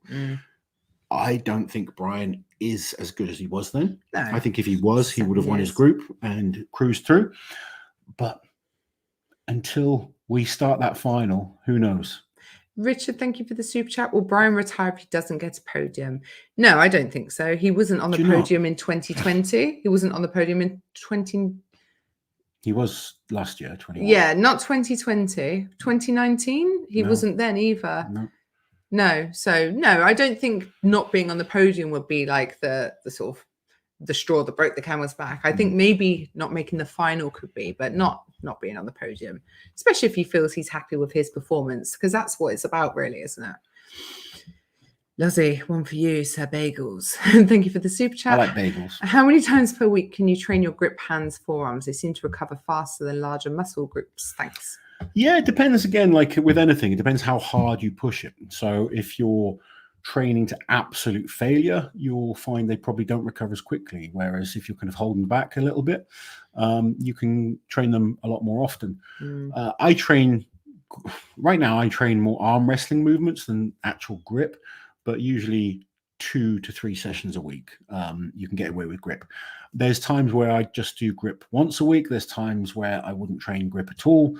It would depend on the total volume that I'm kind of working at. But there's smaller muscle groups. You find you can push them hard, but you can also overtrain them. And when you do, and I've made this mistake before, they take a long time to recover once you really push them beyond where you should. I learned that early on in my career because I was like, I got a good grip. I'm going to train it really hard. You learn everything the hard way. And I trained it too hard, too close to a competition, and suddenly did really badly in a farmer's walk. So they just wouldn't recover from the beating that I gave them. There you go. Super chat from Very Brave John. I'm going out on a limb and picking Bobby. Come at me, Shore boys. Oh, not here, John. Not here. But no. Yeah. Do you know what? If Bobby gets through, I will be delighted for Bobby. Yeah, I will too. I feel like Bobby's put in such a solid performance. It's so hard for us because we say things like that. And people are like, oh, you hate Brian, you hate Bobby, whoever you support. We get used to it. All these guys are incredible. And 95% of them I class as good friends. So it's very tough. But they're resetting the stones now. Oh, here we go. True Blind Gaming, thank you for the super chat. Agree on CrossFit. Everybody can do it, even a totally blind person like me. Oh, do you think adaptive categories will ever come to strongman? Not only they will, but they do. I train 2 athletes that compete in disabled strongman. Yeah. And there is different classes. I've actually done training sessions with a blind man before. Really, for me, I love working with the disabled athletes because a lot of people think coaching is about like textbook type lifting. Coaching is about developing the best way for a certain person to lift. Yeah. And I love working with the adaptive athletes. They're usually very mentally tough. They work extremely hard, and I love trying to figure out the best way for them to do lifting. So I've got 2 guys, one who competes in a wheelchair, one guy who has a prosthetic leg. Both are incredible. I mean, the guy in the prosthetic leg, he runs with yokes. You've shown me, and it really is a sight to see, isn't it? It's just incredible. And yeah, I've been lucky enough to work with a number of disabled athletes in the past, and it's a pleasure. And that side of things is really growing thanks to Magnus Fur Magnuson. He's putting a lot of work into the disabled side. Yeah, he has. We will do some videos. We have done a couple. We want to do a few more so people become a bit more aware of it. But yeah, it's great to see more people, whether it's the lighter weight classes, the men, the women, the adaptive categories. Just strongman is growing in so many areas. Andrew, thank you for the super chat. You guys make it easy to cheer everyone on, helping us learn about each and every athlete. Thank you. I think that's what's great for us because we get to know everyone. Yeah, I mean, it makes it hard. Don't get me wrong. I'm sat here criticizing my friends a lot of the time. It's not criticizing them, is it? It's analyzing. It's analyzing. Analyzing. Yeah. Some of them take it, a bit personal sometimes. Wow, some people are too touchy. Right, brunch up. Talking of touchy, Kaz in 1989, pure strength. You know why? Do you know what? I can guarantee you, I'm at the bottom of that stairwell, whatever it was, when that happens. If I did go back and watch it. That is one Thank you very much for the super chat, Bronchop. But go on. Bobby and Brian is about to start. Oh, Bobby and Brian. Let's do. I feel like we need silence. No, we can't sit in silence. No, we won't. Creepy. We definitely won't do that. Chris, what's your top favorite feat of strength of all time? Both of you. Oh, thanks for the great coverage. Greatest feat of strength of all time. Oh, that's really that's really hard to. There's so many incredible feats of strength that I've been able to witness. Oh God, I feel like I'll get people will be like, "What, Liz?" But probably Eddie's 500 because it was. We were there that night, obviously, and I remember it had been around 460 something. The record was going back and forth, going up 1 kilo at a time between him and Benny Magnuson. And then he was like, "Yeah, going to do 500." And I was like, "What? What's he like? Is he gone mad?" We all thought, "What's this crazy?" Yeah, kid I on just about?" thought there's no way. And when he did it, I was just like, "What?" That's the one thing that's made just shut me up completely. So probably that. That was incredible. I've witnessed Zdrunas doing a number of log lift performances that have just been incredible. Brian Shaw on the arm over arm in 2009's World's Strongest Man. Yeah. I think Mariusz Pudzianowski thought he had it, and Brian just came and blew him away. Thor, when he beat Brian on the keg toss. Oh man, that was unbelievable. Yeah. There's been so many, and then like in other sports as well. Talahadze's, clean and jerks are just mental to watch. Some of the lightweight category guys that we see do these incredible lifts. Yeah. There's just so many. Andrea Thompson with her 800 pounds. That was immense. Chloe when she did the Dinny Stones, that was just phenomenal. There's been so many. I mean, right back to the very start of strongman. I mean, watching Kaz lift, just with his traps kind of bursting out and his intensity, it's just amazing. Samantha Taylor, please say hi to my kids, Violet and Freya. They love you too. Hi Violet and Freya. It's just funny, isn't it? That people like kind of watching us. If Uncle Loz has been swearing, I'm very sorry. I'll tell him off. Well, this is sad. Don't know how. Oh, go on. Oh. Well, I mean, it's not sad. Like Brian Shaw is into the final. Bobby couldn't even return the first stone. Couldn't grip the stone and get it up. Oh no, Bobby's out. Couldn't return the first stone. I was hoping he'd put a bit of a fight up. That is ideal for Brian. He's not had to expend any energy. Something similar happened to Kevin Ferris a couple of years ago, didn't it? 2019. Could have been a tacky issue, could have been a bicep issue, which Bobby has had issues with both of his biceps before. Not great for stones, unfortunately. Yeah. But there we go. Brian Shaw, for all you Brian Shaw fans, he is safely into the final. And now he's got a day to recover and rest. And the events all start from scratch. And Brian, he hasn't had to exert himself. He's lifted 1 stone. So Brian, I'm sure all the Brian Shaw fans will say it was planned. It was planned. Big brain Brian. But the fact is, he does have great events in the final, and everything starts from zero when it all kicks off again on Saturday. Rex Head Kicks, thank you for the super chat. My wife really wants to know where Auntie Liz bought the necklace she was wearing in the Gabe Pena video. It's from River Island, and I only bought it a few weeks ago, so they will definitely still stock it. It's just a long... We need to get you some sponsors off these. I know. Do you know what? I advertise a lot of clothes, and sometimes I tag them on my stories. I'm like, oh yeah, I'm wearing this, and they're just like, whatever. Who's this Auntie Liz? Yeah. Oh my God, subscribe to the channel and like the videos. Let's help Auntie Liz get a sponsorship. Get free clothes. Russ, how is the World's Strongest Man location determined as the future locations identified? I'm so old. I saw Kaz can be. Thanks for the super chat, Russ. It's the IMG work with the tourism boards, don't they? And I think different countries bid on it. So they'll say, because World's Strongest Man, it's always made a bit of a show about where it's held. So we're in the Botswana jungle and this, and this, sometimes it's almost like a nature program at the very beginning, isn't it? So, and it's all tied in with that. And that's why I guess it ends up in some quite exotic and very hot locations. 2 times I can remember it being in cold locations. Can you remember them? Iceland and Sweden. Yes. Auntie Liz knows her stuff when it comes to strongman. Don't mess with me, Lozzie. Ryan. Shell Wright is the best. Great World's Strongest Man coverage, guys. Thank you, Ryan. Thank you, Ryan. Shell Wright, you're the best. You're the best around. Ryan says so. Dale, thank you for the super chat. Your channel is unparalleled in what it has done for strongman. So much fun watching a spreadsheet with a community. I predict we see Bobby pass out before he stops lifting stones. Oh man, and this is why I don't like getting behind on the comments, Lozzie. Don't get grumpy. I'm not grumpy. I'm panicking. Don't panic. We're here and having fun with everyone. It's all good. Jake, thank you for the super chat. If you could put together the perfect strongman, whose attributes would you choose? I.e. their power, mobility, and grip strength, etc. Sorry, I was distracted. If you could put together the perfect strongman, whose attributes would you choose? Just smiling and nodding. We've been through this before, haven't we? So we're going to have Eddie's back. Eddie's back. Your legs?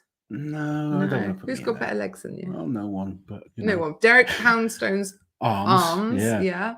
Mark Felix's hands and grip strength. Yeah. So maybe Magnus Ver or Novikov's kind of strongman brain.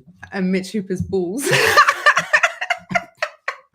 What are you guys doing to my wife tonight? Oh God. You've This gone, is what "This happens is when I what's fun." don't sleep. There you go. We've put together the perfect strongman. The perfect strongman. Mark Felix's hands and Mitch Hooper's balls. You know when you get a funny thought and you think, I can't say that, but then Liz still I says it can't anyway. stop myself, Lozzie. Sam, I'm sorry we can't see your chat, but we will keep an eye out for it. There's just so much chat.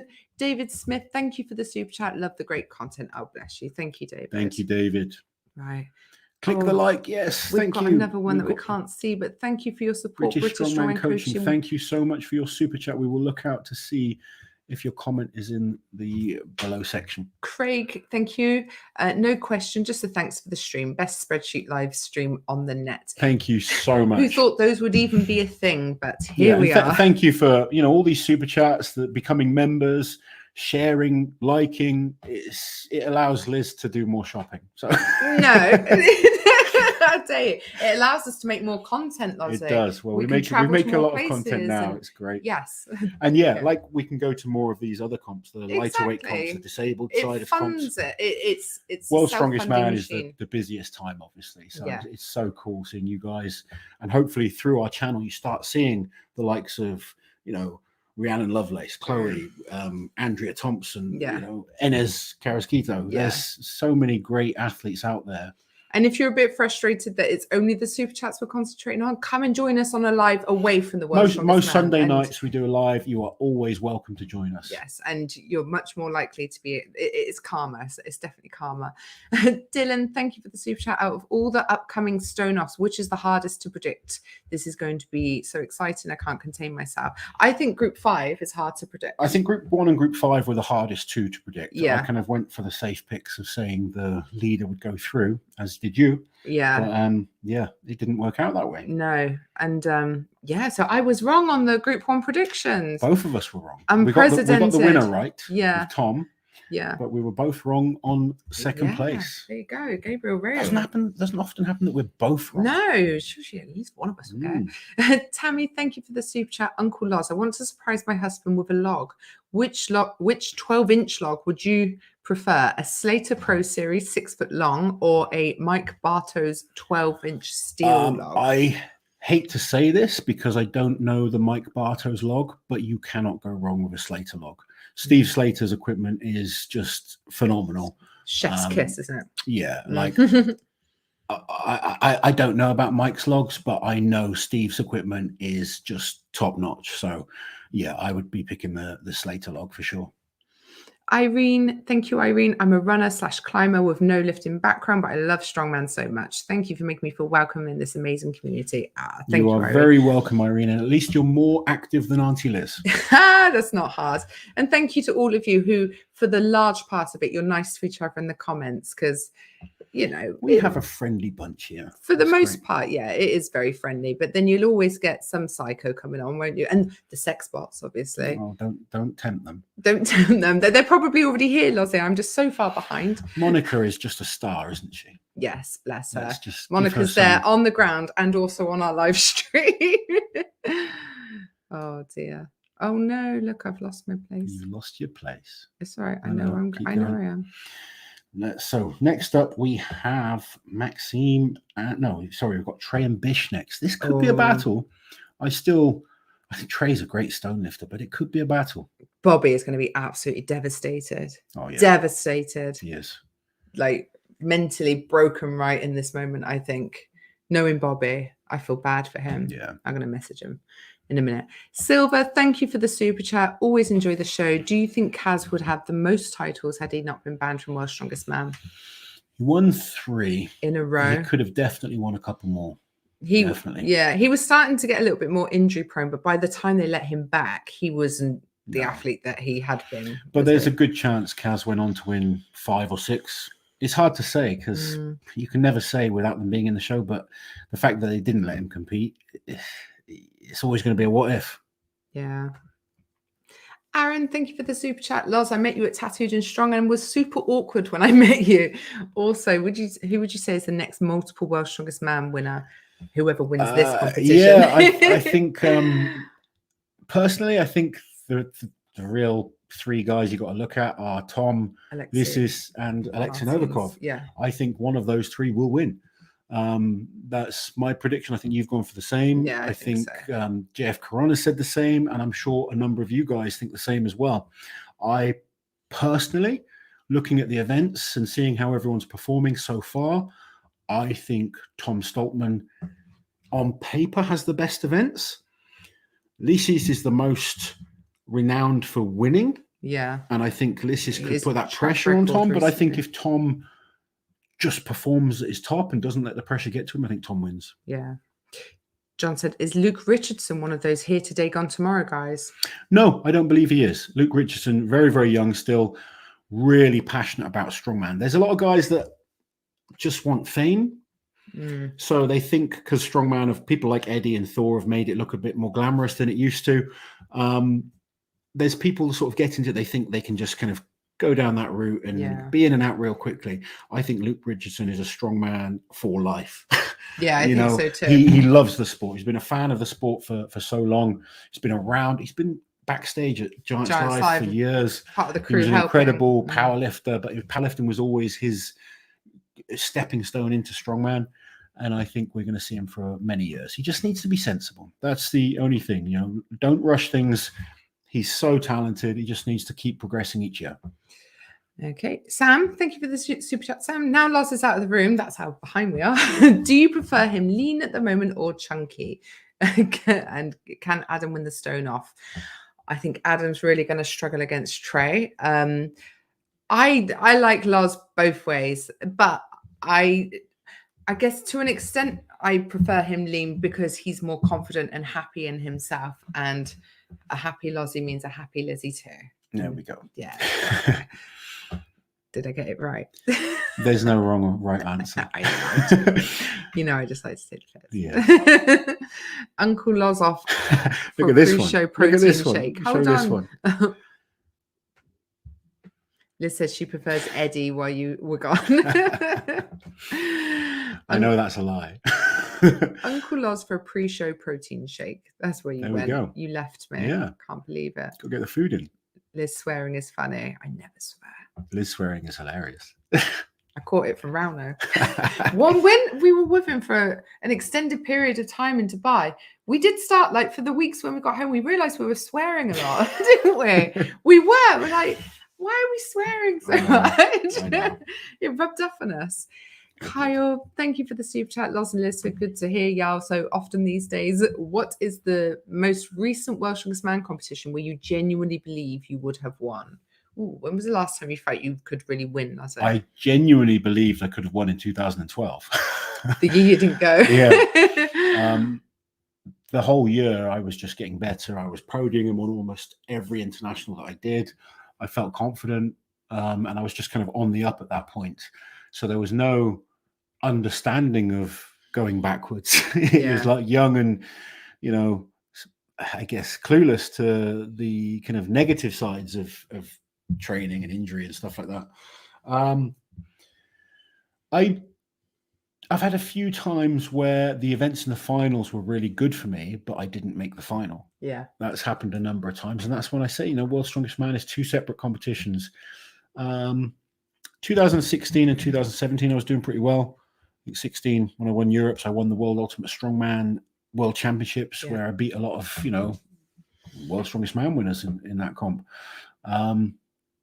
So I've had my opportunities, but Worlds was always a tough comp for me. Yeah. It was never my favorite to compete in. Did it?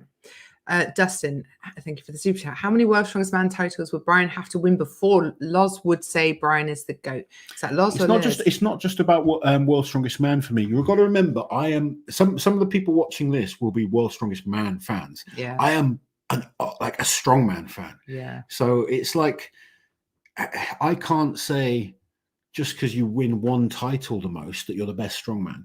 I mean, Zydrunas won the Arnold's 8 times. The Arnold's is within the sport considered one of the absolute biggest titles, and Brian has won that 3 times. So Brian is a completely amazing strongman, but you have to look at what Zydrunas has done outside if you look at everything that Zydrunas did, no one comes close in terms of there's no one like terms of records, in terms of titles, in terms of longevity. He's just won absolutely everything. And when you talk to the likes of Thor, Eddie Hall, all these great guys, they all say Zydrunas is the best. I don't think Eddie does. I've seen Eddie say it. I've seen, at last year's World's Strongest Man, Eddie said it. Okay. So you kind of, so many people within the sport regard him as the best. And most of us regard Brian as the second best. Yeah. So that's how good Brian is. He's phenomenal. Zach, thank you for the super chat. Do you think we'll see Pavlo Nikonechny again soon? And what do you think his potential might be in the future? Pavlo is competing at the World Deadlift Championships in August, is it? 6th of August, I think. So, he's had his little year-long cooling off period and he is now back. And I'm sure he's going to come back a changed man. Hopefully learn from it and comes and shows us what he can do, because he's a great talent. Yeah. And I'm going to check because things are probably happening.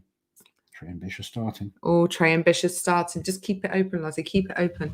Tim, thank you for the super chat. Guys, your channel is awesome. Thank y'all. No, thank you. I'm assuming now. We're very excited to be in Sacramento on Saturday and Sunday. Oh, brilliant. Question. Is it true that Loz, Terry and Mark Felix are doing Strongest Man in History Part 2? I wish it was. Yeah, no, it's not true. No. That would be cool if they wanted to do like a Brits version. I would love to be involved with something like that, but no, it's not true. No. There is rumors of a part 2. But, there is, but not with Uncle Loz. We'll do like a low budget version. Take Mark somewhere. Yeah, let's take Mark somewhere. Always fun to have a day. Oh, go on. What's happening? No, we're just getting exciting. Oh, okay. I'll keep you posted. Noah, thank you so much, Noah, for the super chat. As the strongman weight classes evolve, where do you currently view the sweet spots for the distribution of them? In what way? I'm not sure. The distribution of the weight classes. Does he mean like which weight classes we have? So like the 90 kilo men, the 105 men. I think an under 120 class would probably become a thing at some stage. But I think the weights are probably right. The under 105s and the under 90 kilo men are phenomenal. In the women's side of things, the under 82s and all of them. There's so many. I think of different people in different classes and just think how talented they are. I think the weight classes are a great thing because it allows more people to get into the sport, because not everyone is a freak of nature super heavyweight. And the super heavyweights are freaks of nature.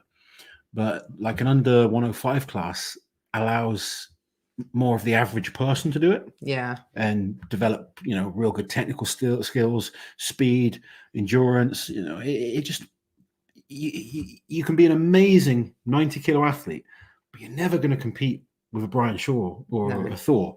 Certainly not across the whole spectrum of strongman. You may have 1 or 2 events, but it's just allowed more people to enjoy the sport, I think. Thank you, Brandon Chopped. Canada will have more people in than the UK in the final. Yeah, at this rate. This battle. We're in a battle with the stones right now. On the last stone, 4 reps each so far. They are pushing each other. This is what we want to see. Yeah, come on. Oh, look, I spy a sex bot.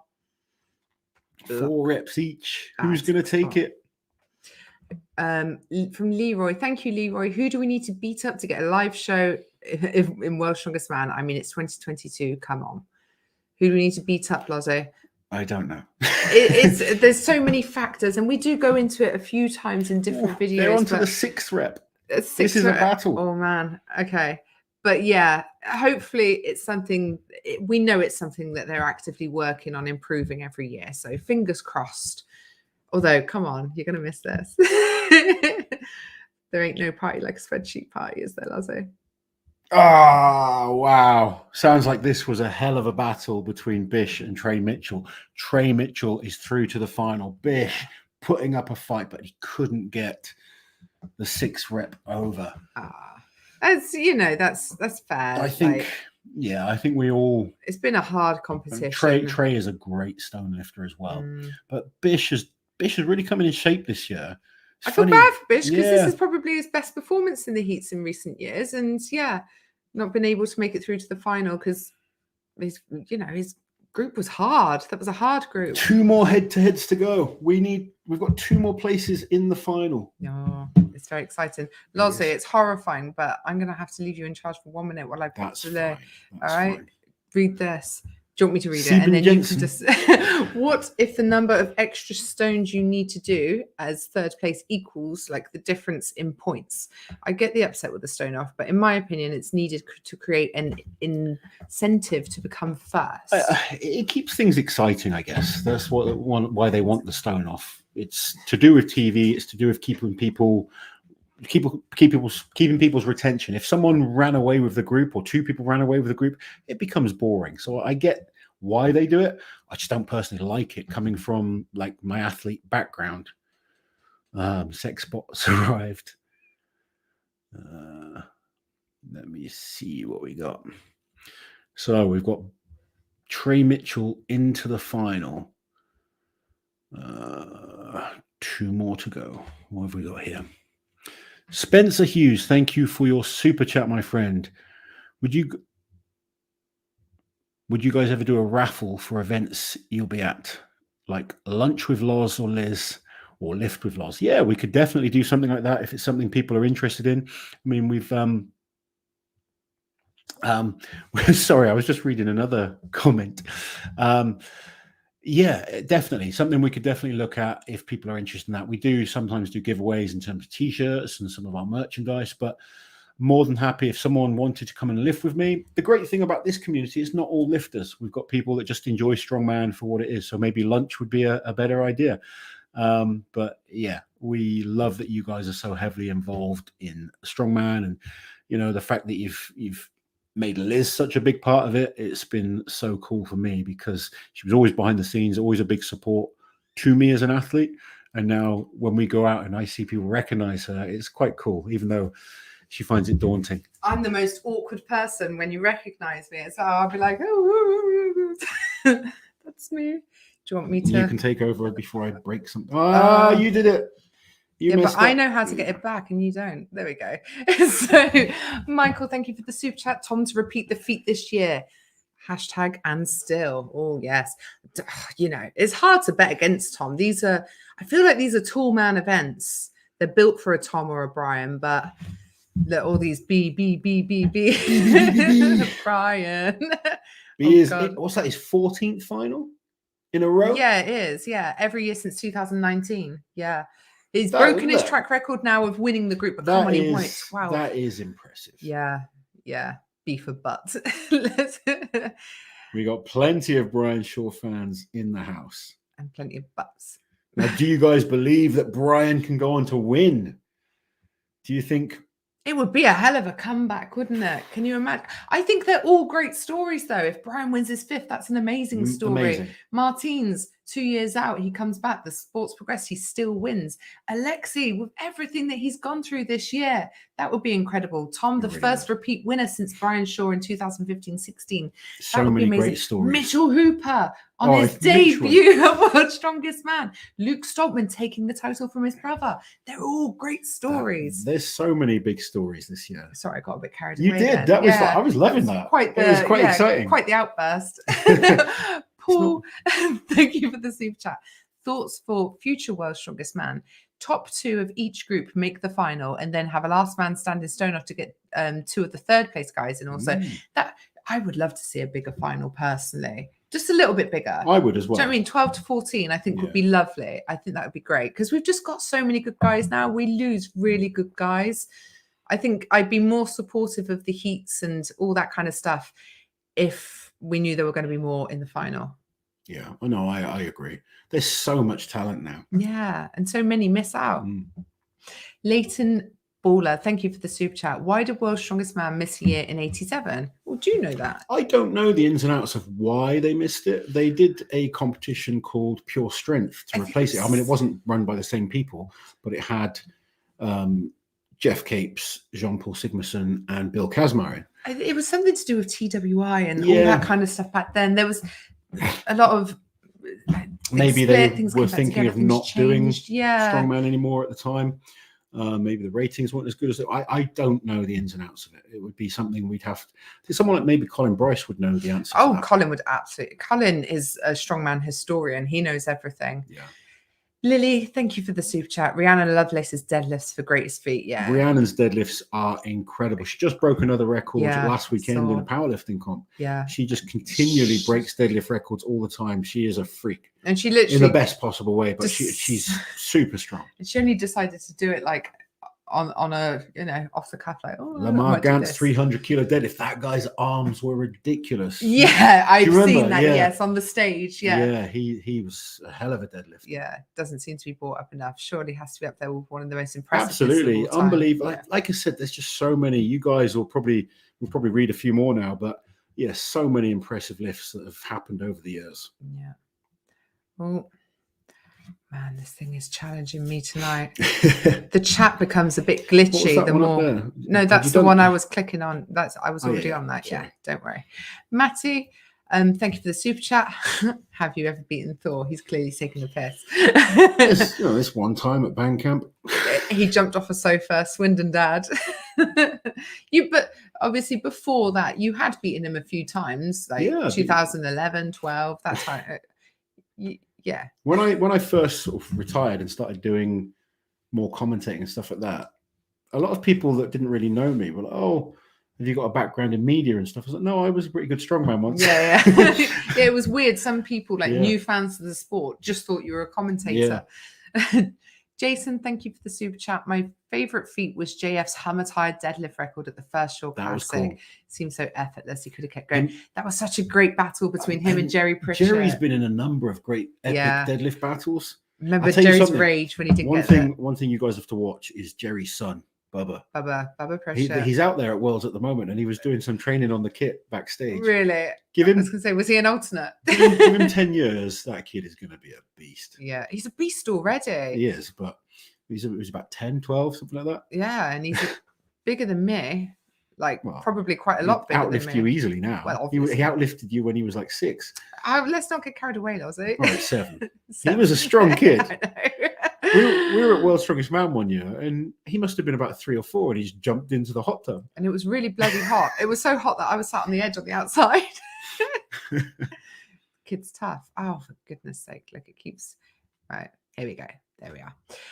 Dylan, thank you for the super chat. Gutted for Bobby, as his performance has been incredible. But OMG, let's go, Brian. He's been amazing. Yeah. Bobby really has. It's always hard when... you like all the athletes, and some are going to be disappointed, some are going to be ecstatic. It's just competition. There we go. More Brian fans here. Thank you for the super chat. Be sure, bros. We made it. We're the world's strongest fans. There you go. Can you imagine the upset if he didn't make the final? It would be can you even imagine a world's strongest man final without Brian in it? It would be weird. Yeah. It hasn't been seen since 2008. Yes, it would be quite bizarre. Thank you for the super chat. Hi guys, you are doing a great job. Lars, have you met Hugo Girard? I've done a Talking Strongman with Hugo, which was great because he was someone I looked up to massively when I started. So online we've spoken, and you guys can see that if you look through my Talking Strongman series, but I've never been able to meet him in person. No. He seemed like a really cool guy. Really cool guy. And he was a great strongman. And he was someone that struggled at Worlds, but in one day shows, he was unbelievable. Mike Vikings Fitness. Let's go, Big Brian. Yes. Lots of Brian support in here. There we go. And I think this is one of the cooler things about our channel. It's quite a neutral territory. Yeah. It's not like going on the Stoltmans where it's just Brian fans. Exactly. We've got Martins fans. Yeah. We've got Novikov fans. It's great. The strongman fans. King, thank you for the super chat. Brian always plans these sorts of things. Liz's hex on Brian didn't stop him from getting into the final. I'm going to pack away my voodoo dolls and send them back because they're clearly faulty. So Max and Pavlo are starting. Oh, Max and Pavlo. I think this will be a battle. I think Max gets it, but I think Pavlo makes him work. Yeah. Bless him. 6.1 Brian fans, 1 Bobby fan. Trey, thank you for the super chat. I hear you guys talk about Lasher quite a bit. Do you think he would ever do strongman, and how do you think he would do? I don't think he ever will do strongman. But I think he could have been an amazing strongman if he kind of dedicated himself to it. He's clearly stupidly strong, powerful, explosive. Weightlifters tend to cross over very well to strongman because they've got that athletic background. Can you imagine him doing the Flintstone lift? Oh wow! Well, we've seen it. He did 240 in the Russia Grand Prix. Well, no, I'm on about. Oh God, Tahadze, Alasha! Yeah, that would be amazing. Yeah, God knows what will go. John, thank you for the super chat. I had a theory about them closing ranks and doing this 4B. I watched them after the lift. No respect for no effort, my opinion.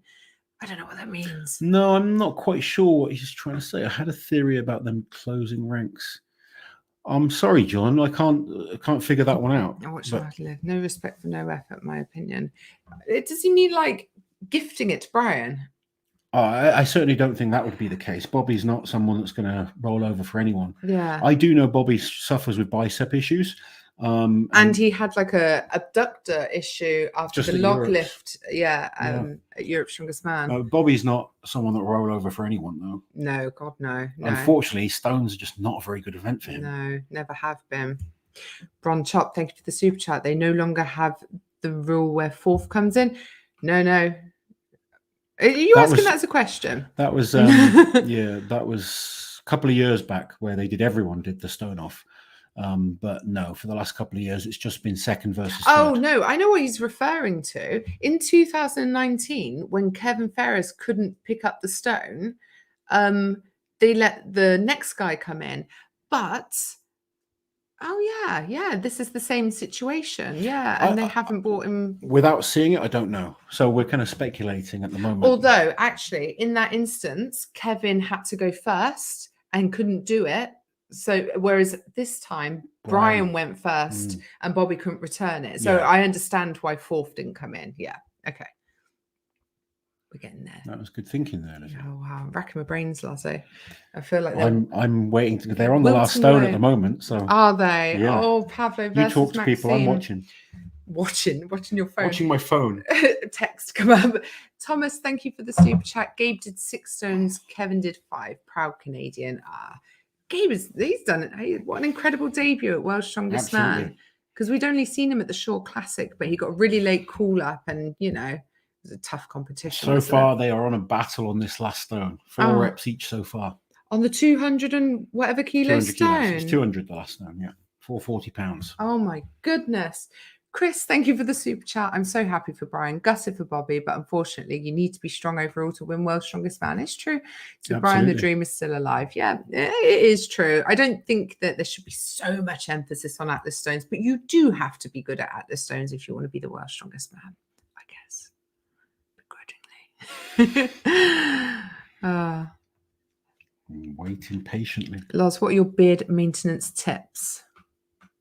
Beard maintenance tips aren't essential right now. He just gets it trimmed, don't you? I go and see someone that sorts it out for me, and then I go and see him again 2 weeks later, usually. And if I don't, I start looking like a caveman. And I brush it most days, not every day. Yeah. You do have sometimes I put some beard oil in. Yeah. But I'm pretty lazy with it, really. Yeah. I just getting someone else a good cut is key, isn't it? Yeah. PWR coach, which guys do you think will hit 475 kilos plus at the deadlift championships this year, Lazzy?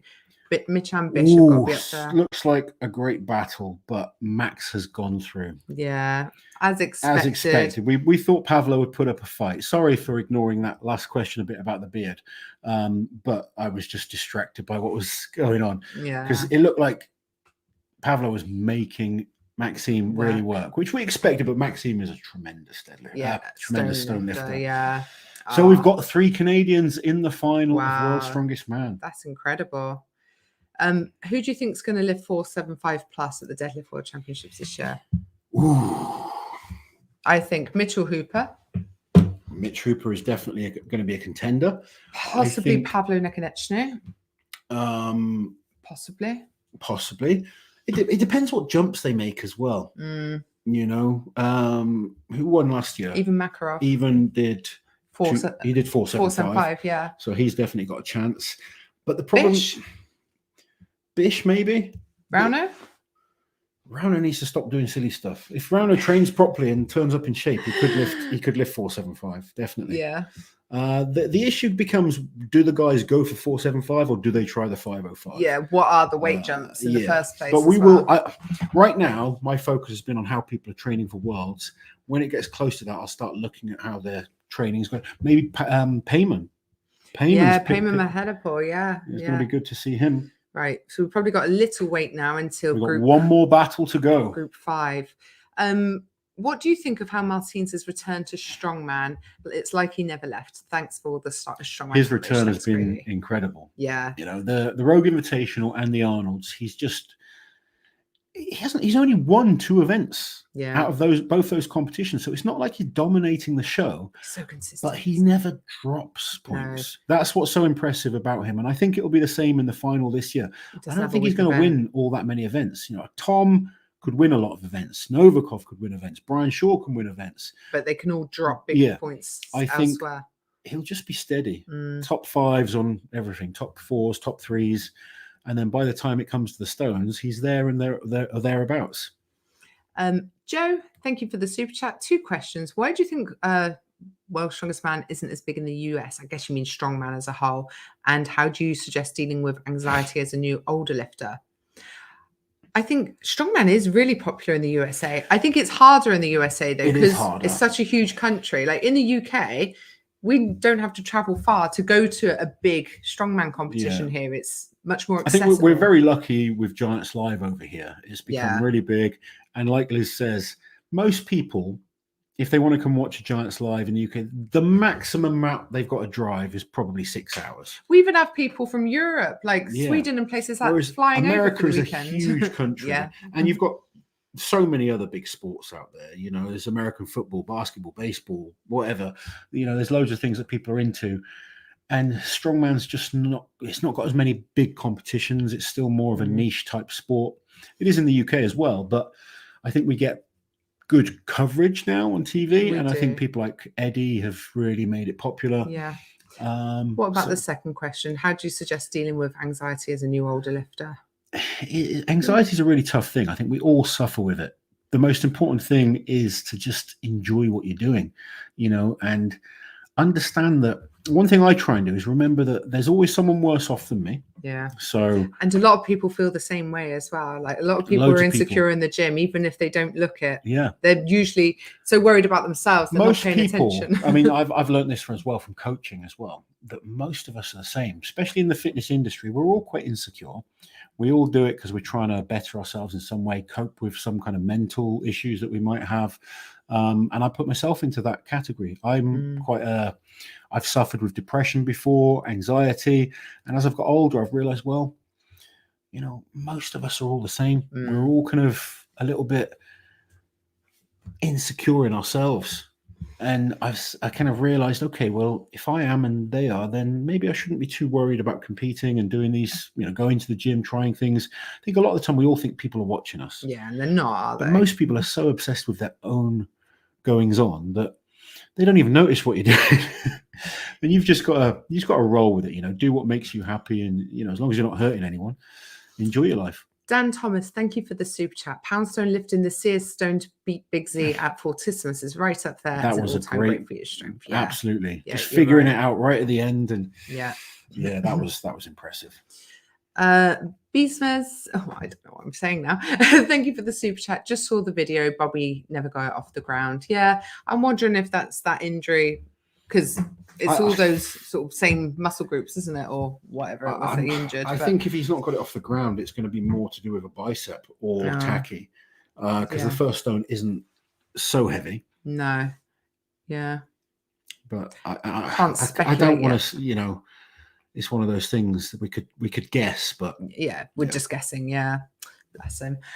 Artemis, thank you for the super chat. Please, can you make a Big Loz Discord server? Someone asked this yesterday, didn't they? Big Loz can't keep up with anything. He can't do his Instagram or his YouTube. I don't think we should add Discord as well. No, we did have a Discord because Martin Romark helped us set one up. Yeah, but after that conversation with him helping us, we never went into it again. Yeah, not that we were ungrateful. It's just we didn't know how to use it, did we? It's just Lozzie? hard to kind of keep up with everything, you know. Yeah. My Spread yourself too coaching thinly. is my main focus. That's what I focus on. Liz's main focus is like the YouTube channel. Obviously, we want to try and push our Instagrams and stuff like that. But it's unless you've got someone doing it for you at a certain point. When you're doing it all on yourself, top of that, we've yeah. got family to look after. Mm. A couple of businesses that we focus on. It's just a lot of work. Sorry, Levi wants to know how you can have a perfect strongman without Luke's ass. Great point. There we go. We all know how much Loz admires Luke's ass. Ben, thank you for the super chat. World's Strongest Man is the biggest, but I see Rogue overtaken as the prize money is huge. Rogue are doing big things for strongman. I've been very impressed with what I've seen by them. They're professional. Every time I've worked with them, they are very professional. It's been a pleasure to work for them. And I think having Rogue involved in strongman is awesome. Fast Stew, did you steal Janash's caricature behind you? No, that is Loz. Move your head, Lozzie. That's Loz on his last World's Strongest Man at 2019. They had that made for him, and they had all the athletes that year sign it. So that's what that picture is. There's an artist that's done pretty much all the strongmen. Yeah. Like that, and that one is me. But to be fair, from a distance, a caricature of you and Janash would look similar. We've both got a bald head and a beard. Yeah. So don't have those traps, though, do you, Lozzie? Just my puny little traps. Yeah. What have we got here? Mitchell, thank you for becoming a member. Thank you, Mitchell. I'm so trying to get up together with things. Luke, thank you for the super chat. Do you think Belsac will ever make a comeback? He's spoken about making a comeback and doing a little bit more strongman training now. So you never know. He's young enough to. He's still pretty young. And we will see him in Estonia in a few weeks' time. Yes. Will be fun. Long Jang, I'm so sorry I can't see your super chat, but again, we'll keep an eye out for it. I don't know why it does this, Lozzie. No. Any results? Any news coming through? We're just waiting for the last group to go. Marina, we've got 9 finalists now. We're waiting on one more. Marina, thank you for the super chat. It sucks that World's Strongest Man might be the competition that athletes care about the most, but the qualifiers aren't fair to them. Top 10 should have been able to go in. This was always going to be an issue when we had everyone doing the same events, is that we can clearly see comparisons and performances and more directly compare them. But it's the format. The guys know it's the format, don't they? I don't think any of them are going to be saying it's so unfair. I think as fans, sometimes we get more passionate about these kinds of things. Yeah. Because it's hard to, it's hard to watch, isn't it? Sometimes when you're sort of emotionally invested in an athlete. Stones are getting reset. Sorry, if that made a that would have been noise, very loud. Yeah. Very apologetic. Norton, let's go Coco. Coco's been impressive. Coco's been brilliant. Yeah. He's going in third place, isn't he, against Athor? Yes. Yeah. Okay. Dan, thank you so much for becoming a member. There we go. I feel like I must be getting close to the end. Must be. Oh. No, I feel like I am, and then I never am. Yeah, there we go. Tony, thank you for the super chat. Would Magnus in his prime do well in World Strongest Man 2022? It's hard to compare different generations, but athletes would have changed their training and their nutrition, and everything would be different. So when you've got a great, you've got to say Magnus is a very adaptable strong man, wasn't he? And Magnus was great, and looking at the events this year, much better for him. Like the loading would have been great. He was a great deadlifter. He really good at figuring things out. Great grip. So Magnus would have been good. Carl, thank you for the super chat. Is this Luke's best chance of ever winning World's Strongest Man? So far, yes, because he's in the best shape he's ever been in. And he's one of the top guys. So he's got a great chance. There you go. I'm trying to keep him faster because I can see how angry you get with me when I start going on. Is it the kicking under the table? Yeah. Thank you so much, Sarah. We really appreciate all the support you give us. We do see your name pop up quite a lot. So thank you very, very much. We do notice the return names, definitely.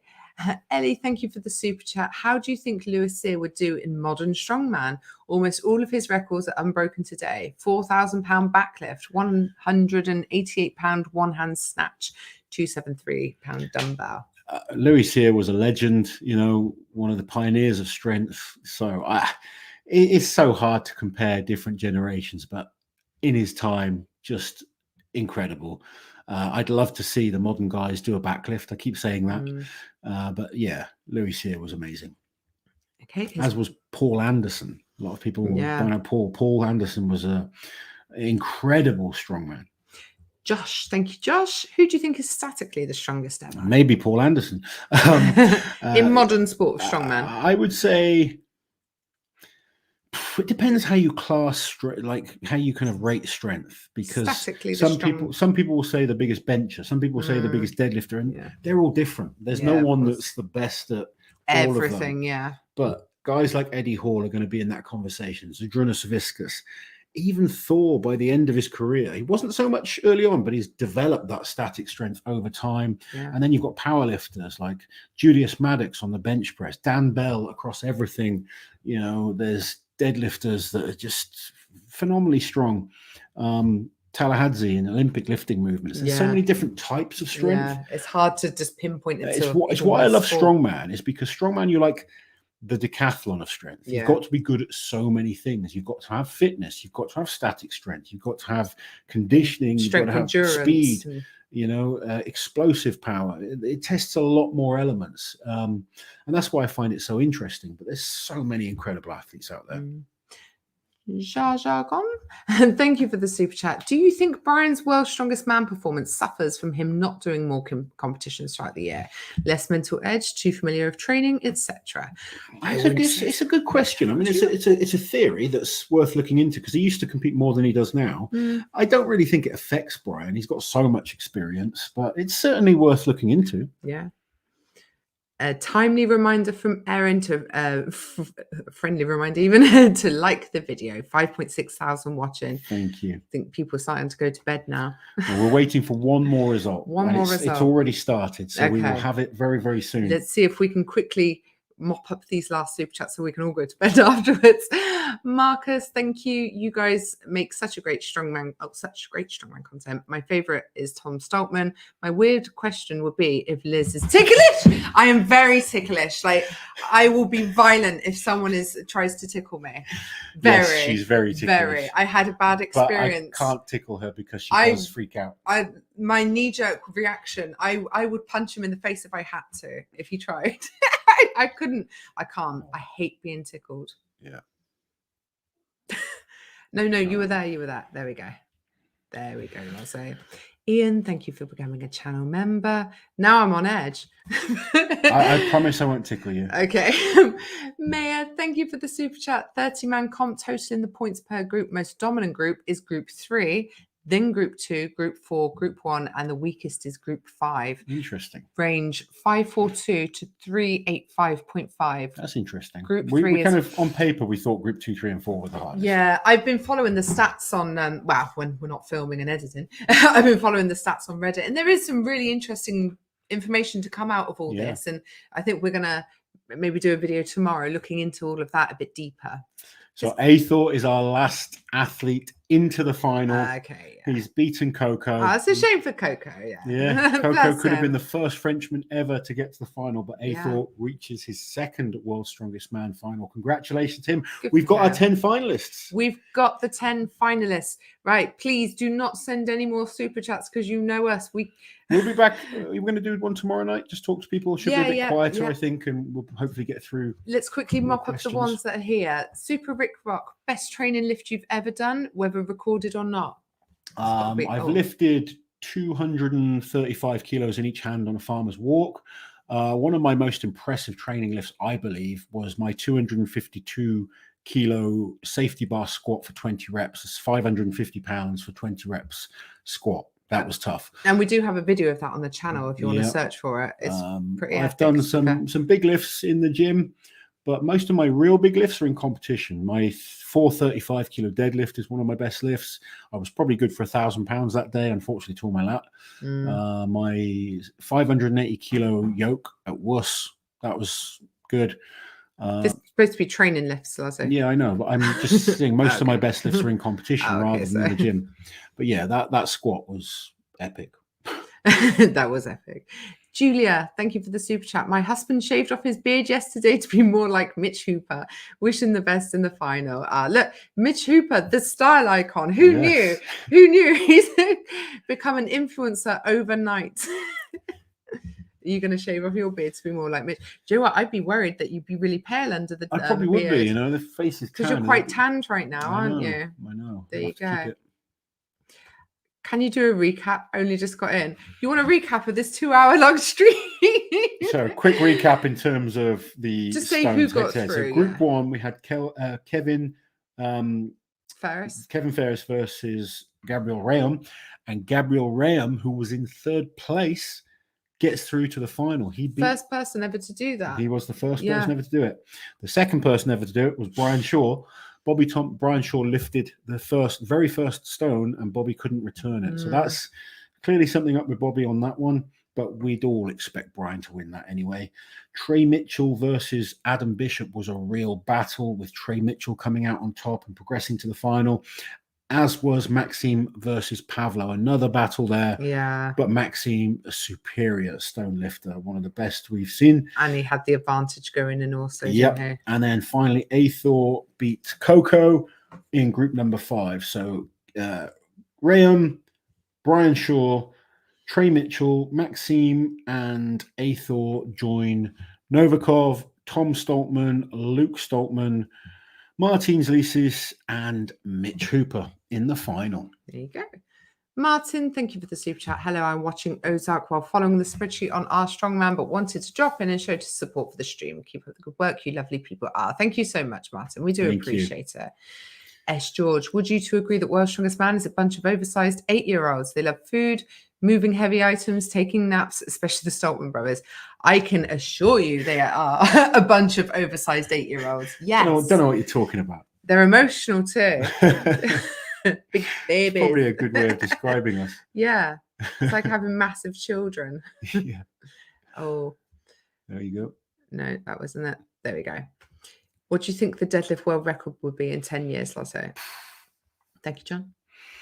Who knows? I never expected to see 500. No. But yeah, the standard just keeps getting better. Maybe 550? Arbitrary figure? Pulled out of my butt? I'll say 525. Okay, fair. Scotty Lace, thank you for the super chat. Loz, can you relate in your career to the dark place Eddie mentally had to go to pull off the 500 kilo deadlift? Absolutely. Absolutely. I've had some very dark thoughts in my head before. Any you care to share? No, not really. They're not the nicest. And but at the time, they helped me do things. But I was also in a worse place mentally at the time as well. I'm in a much nicer place right now, and I'm not competing. Why you can't get into those dark places anymore. Definitely. Yeah, interesting. Kane, thank you for Gav the was super brilliant chat. this year. Thank you so much, Kane. But yes, I agree. Gav really stepped it up this year. It's been good to see. He surprised a lot of people, I think. A lot of people were saying Gav didn't deserve to be there, and I think he really proved that he absolutely does. This is Stephen. Thank you again for the super chat. Yeah, I agree. Kilishkovsky on the stone to shoulder 2019. What a performance that was. Novikov on the dumbbell. The Rogue Invitational. That was amazing. So many great performances. Yeah, we've got a couple of videos about top 10 performances, but when you put on the spot, you forget everything, don't you? Very much, yeah. Yeah, you do. Also, we've been streaming now for over 2 hours. Yeah, we're going to finish this off in a second, guys. We're going to try and get through these last super chats. We thank you all so much for joining us and staying with us. I mean, we've still got over 4,000 people. We're 2 hours and 15, 16 minutes into this. Yeah. Super Rick Rock. I think I just hadn't got to it by that point because I remember saying your name, Super Rick Rock. Have I done Super Rick Rock? We will double check. But Jake, thank you for the super chat. Loz, she once did a session in Bristol with my friend Seb. I had KFC in the gym and you look so angry about it. Did you want my chicken? Probably. If it was, just post-workout and I was hungry, then yeah, I wanted that chicken. Lucky you didn't take your chicken, Jake. Brave man. Matthew, thank you for the super chat, Matthew. Evening, Lars and Liz. Do you believe one of the greatest strongmen? Oh, sorry. Who do you believe is one of the greatest who never won? I would say JF. JF is definitely up there. I think Kilishkovsky, Derek Poundstone, Lalas, lots of great guys that have never won. Hugo Girard. There's been loads of great strongmen. Matt Reed, thank you for the super chat. You guys are amazing. Love seeing the sport get some love and grow from amazing people like you guys. I wish I found the sport when I was 20 and not 32 to be able to compete and try. Hey, look, Mark Felix didn't start until he was 37. It is not too late. Well, Odd Haugen was in Manuel his Angulo just got to Worlds at 44. So Odd Haugen got to Worlds in his 50s, like for the first time as a rookie. So 32 isn't old, is it, Lazo? Look, If you're I already think, training. how old's Andy Black? He's not been doing strongman that long. I think he's in his 30s. He's got to be a similar age. Yeah, it's got to be about that. Yeah. So, well, if you're naturally gifted and talented enough, you can. Obviously, it's harder, but very few people. If you enjoy strongman, don't even worry about getting to world's strongest man. Just enjoy doing it and get better. Fozer, thank you for the super chat. Personally, Tom looks a lot more confident and relaxed this year, which is dangerous. Seems like it's making Luke become much more driven too. Luke has had a fire lit up that big backside. He looks focused. Yeah. He looks very, very focused. Yeah, and Tom just loves this sort of format. Tom is very relaxed. He's focused on what he's doing. Obviously, nice, easy cruise into the final, and he'll switch it on. Good events for him. Do you remember the first World's Strongest Man that you ever saw? My first ever kind of memory of seeing World's Strongest Man was O.D. Wilson pulling a truck. I can't remember what year it was. I think it was around 1990. May have been slightly earlier, but that's my first memory. And then I really got into watching it, loved watching it throughout the 90s, the 2000s. And then obviously I watched all the old ones. Yeah. I've watched every single World's Strongest Man, probably too many times now. Yeah, definitely. Thank you for the super chat. Look out for Terrell Young for World's Strongest Man 2030. Let's go, Brian. Look out for Terrell. Thank you very much for the super chat. There we go. It will happen. So talking strongman with Darren Sadler, we will make that happen. We've just both been busy. We were supposed to do it at OSG, but they ended up being such long days, didn't they? We all just went back and collapsed at the end of it. Like, no interviews. Scott, thank you for the super chat. So instead of pools, what do you think about a 50% elimination after 2 days, drop the lower half to do the same on day 3? That's another way of looking at it as well. Yeah, and they tried a weird format in 2004. If you go back and watch that one, that was a weird format. I mean, I enjoyed watching it, but it was a weird format. It was very hard to follow what the hell was going on with the scoring and everything. You get points just for doing reps on things or distances. The good thing about the groups, they're tidy in terms of points and everything, and following it is tidy. Yeah. Gardner, thank you for the super chat. Any ideas why they don't stream Strongman live? Lots of competitions do now. Rogue, Arnold, Giants Live. It's all to do with TV contracts. It's just World's Strongest Man that don't, to be honest. Yeah. But it TV started as a TV show and not a sport, so it's catching up. It's taken a while. Dustin, thank you for the super chat again. Does Shaw making the final instead of Bobby hurt Tom's chances for repeat more than if Bobby was there? Since Tom and Brian are similar event-wise. I see what you're saying. I think Brian's more of a threat in the final for me than Bobby, especially against Tom. And you're right; they have similar strengths. Yes. Yeah. I think right now Brian's problem is that Tom is better at these events than Brian is. As it stands, not a huge amount, but I think he is better. Yeti, thank you for the super chat. 12 in World's Strongest Man final. Winner in each heat goes through. 6 to 10 overall go through, and heads up, stone off. 11 versus 14, 12 versus 13 for the final 2 spots. Crazy Canucks. Well, I can blowing my mind with all the different ideas. I can't cope with it. These are things we need to send, and you give ideas to the people that matter. Yeah, the people that can make a difference. Hugh, thank you for the super chat. Thoughts on group qualifiers versus open field setup? I think we've kind of gone through this quite a bit tonight. And I just think, we see the pros and negatives to both sides. I'm personally not a huge fan of the heats, but then it gives you surprises. It gives you different people into the final, and you see new superstars come through. It gives people a bit more of a spotlight. So there are pros and cons to both. Yeah. Beesmas, thank you for the super chat. 6 hours is only enough to get me across Washington State. Got to make big travel plans. That's the problem in the States. Yeah, it's so very much different. A lot more expensive to travel around, isn't it? Big Jesus has a crush on you. Who? I'm presuming that is Liz and not just a typo. Yeah, because sometimes Loz Yeah. does autocorrect to Liz. We never know for sure. No. Bill, thank you for the super chat. I'm sure I saw you were live, and I just wanted to Thank drop you, and say Bill. hello. Thank you so much. You. Right, we're at the point though where we're saying goodbye. Will Robert Oberst ever win anything from Blagger? Thank you for the super chat. He won something once. Yeah. Was it in 2018, 19? I can't remember, but yeah, he's won a title. Yeah, there you go. Jiminy Crickets. I live 2,418 miles from Sacramento. 18 miles too far. Thank you, Michael. We know him. Yes. Right. We know him. We know him. Eric, thank you. 3 Canadians in the final. How do you think they will place? Thanks for the great coverage. Mitch Hooper has been incredible. Maxime was third last year. Yeah. Gabriel Rayam getting into the final on his first World's Strongest Man. It's just awesome stories all round. And who knows? Like, we've all got our predictions, we've all got our ideas, but until it all starts, we just don't know. What do you think is the most must-see in-person strongman event to attend? That's a good question. Thanks, Jonathan. I think the Giants live shows are the best to see in person. In terms of a polished, well-produced, not going to keep you there great all team day. that fast, effective at resetting. They know exactly what they're doing. I think if you're going to go to a live show, the Giants live shows are the ones to go to. And then Pad, thank you so much for the super chat. Respect to Lozzie, being one of the strongest human beings planet Earth has ever had. Thank you very much. It's weird, isn't it, when you think of it like that? I know. Like in the tiny small percentage that you sit in.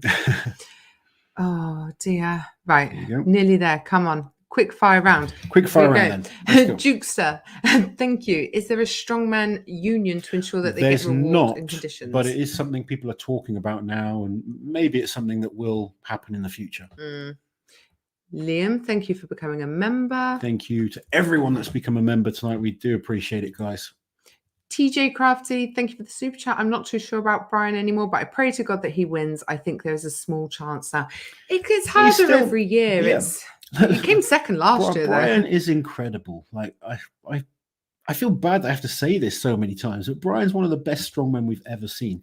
And he's got great events in the final. He says himself that he's been focused on those events. Let's see how he does. Yeah. At the end of the day, win, lose, or draw, he's got nothing to prove. He's one of the best strongmen there's ever been.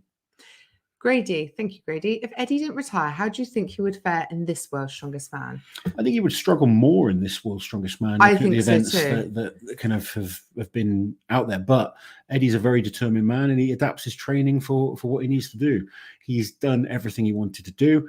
Now he's happily retired. So, like me, we'll sit here and watch it, and it's hard to compare how people would do once they stop. Yeah. Thank you for the super chat. Do you think the stone off is fair? Kevin earned 4 points more than Gabe in the events. Bobby even 4.5 over Brian, but neither. Do I think it's fair? Nope, I don't think it's fair, but it's there. And, all the athletes know it's there beforehand. Yeah. I don't think it's fair, no, but it is what it is. Yeah. Barry, thank you for becoming a member. JP Smith, brilliant job, guys. Love watching your coverage. Thank you so much. There we go. I think we nearly did it. Nearly. Yeah, I think we have. Have we? Oh, nearly there. Oh, there's one. Eric, thanks for all the time and work that you both put in, as always. Great videos and streams. Appreciate what you both do. Thank you, Eric. Thank you, guys. You guys are absolutely incredible for joining us for as long as you do, for the super chats, for becoming members, and for enjoying what we do, because we're just blabbering about strongman. Jeffrey, thank you. I know it's saying a lot, but I think Hooper may win. Albatross second and the Dragon third. Hey. Nothing would surprise me. He's been incredible so far. You think of his deadlift performance, he could win the deadlift. His yoke was really good. His overhead was solid. Who knows? He's in there now with the top 10 in the world. He's got to fight for every point. Who knows how he can do? Right. I do believe we've done them all. So, guys, we're going to love you and leave you. And we have lots more planned for tomorrow. But obviously, we have to go and make those videos. So thank you for joining us. Have a great rest of your day. If you're over in the States, if you're in the UK, go to bed. Take care. We'll speak to you guys soon. Smile and wave.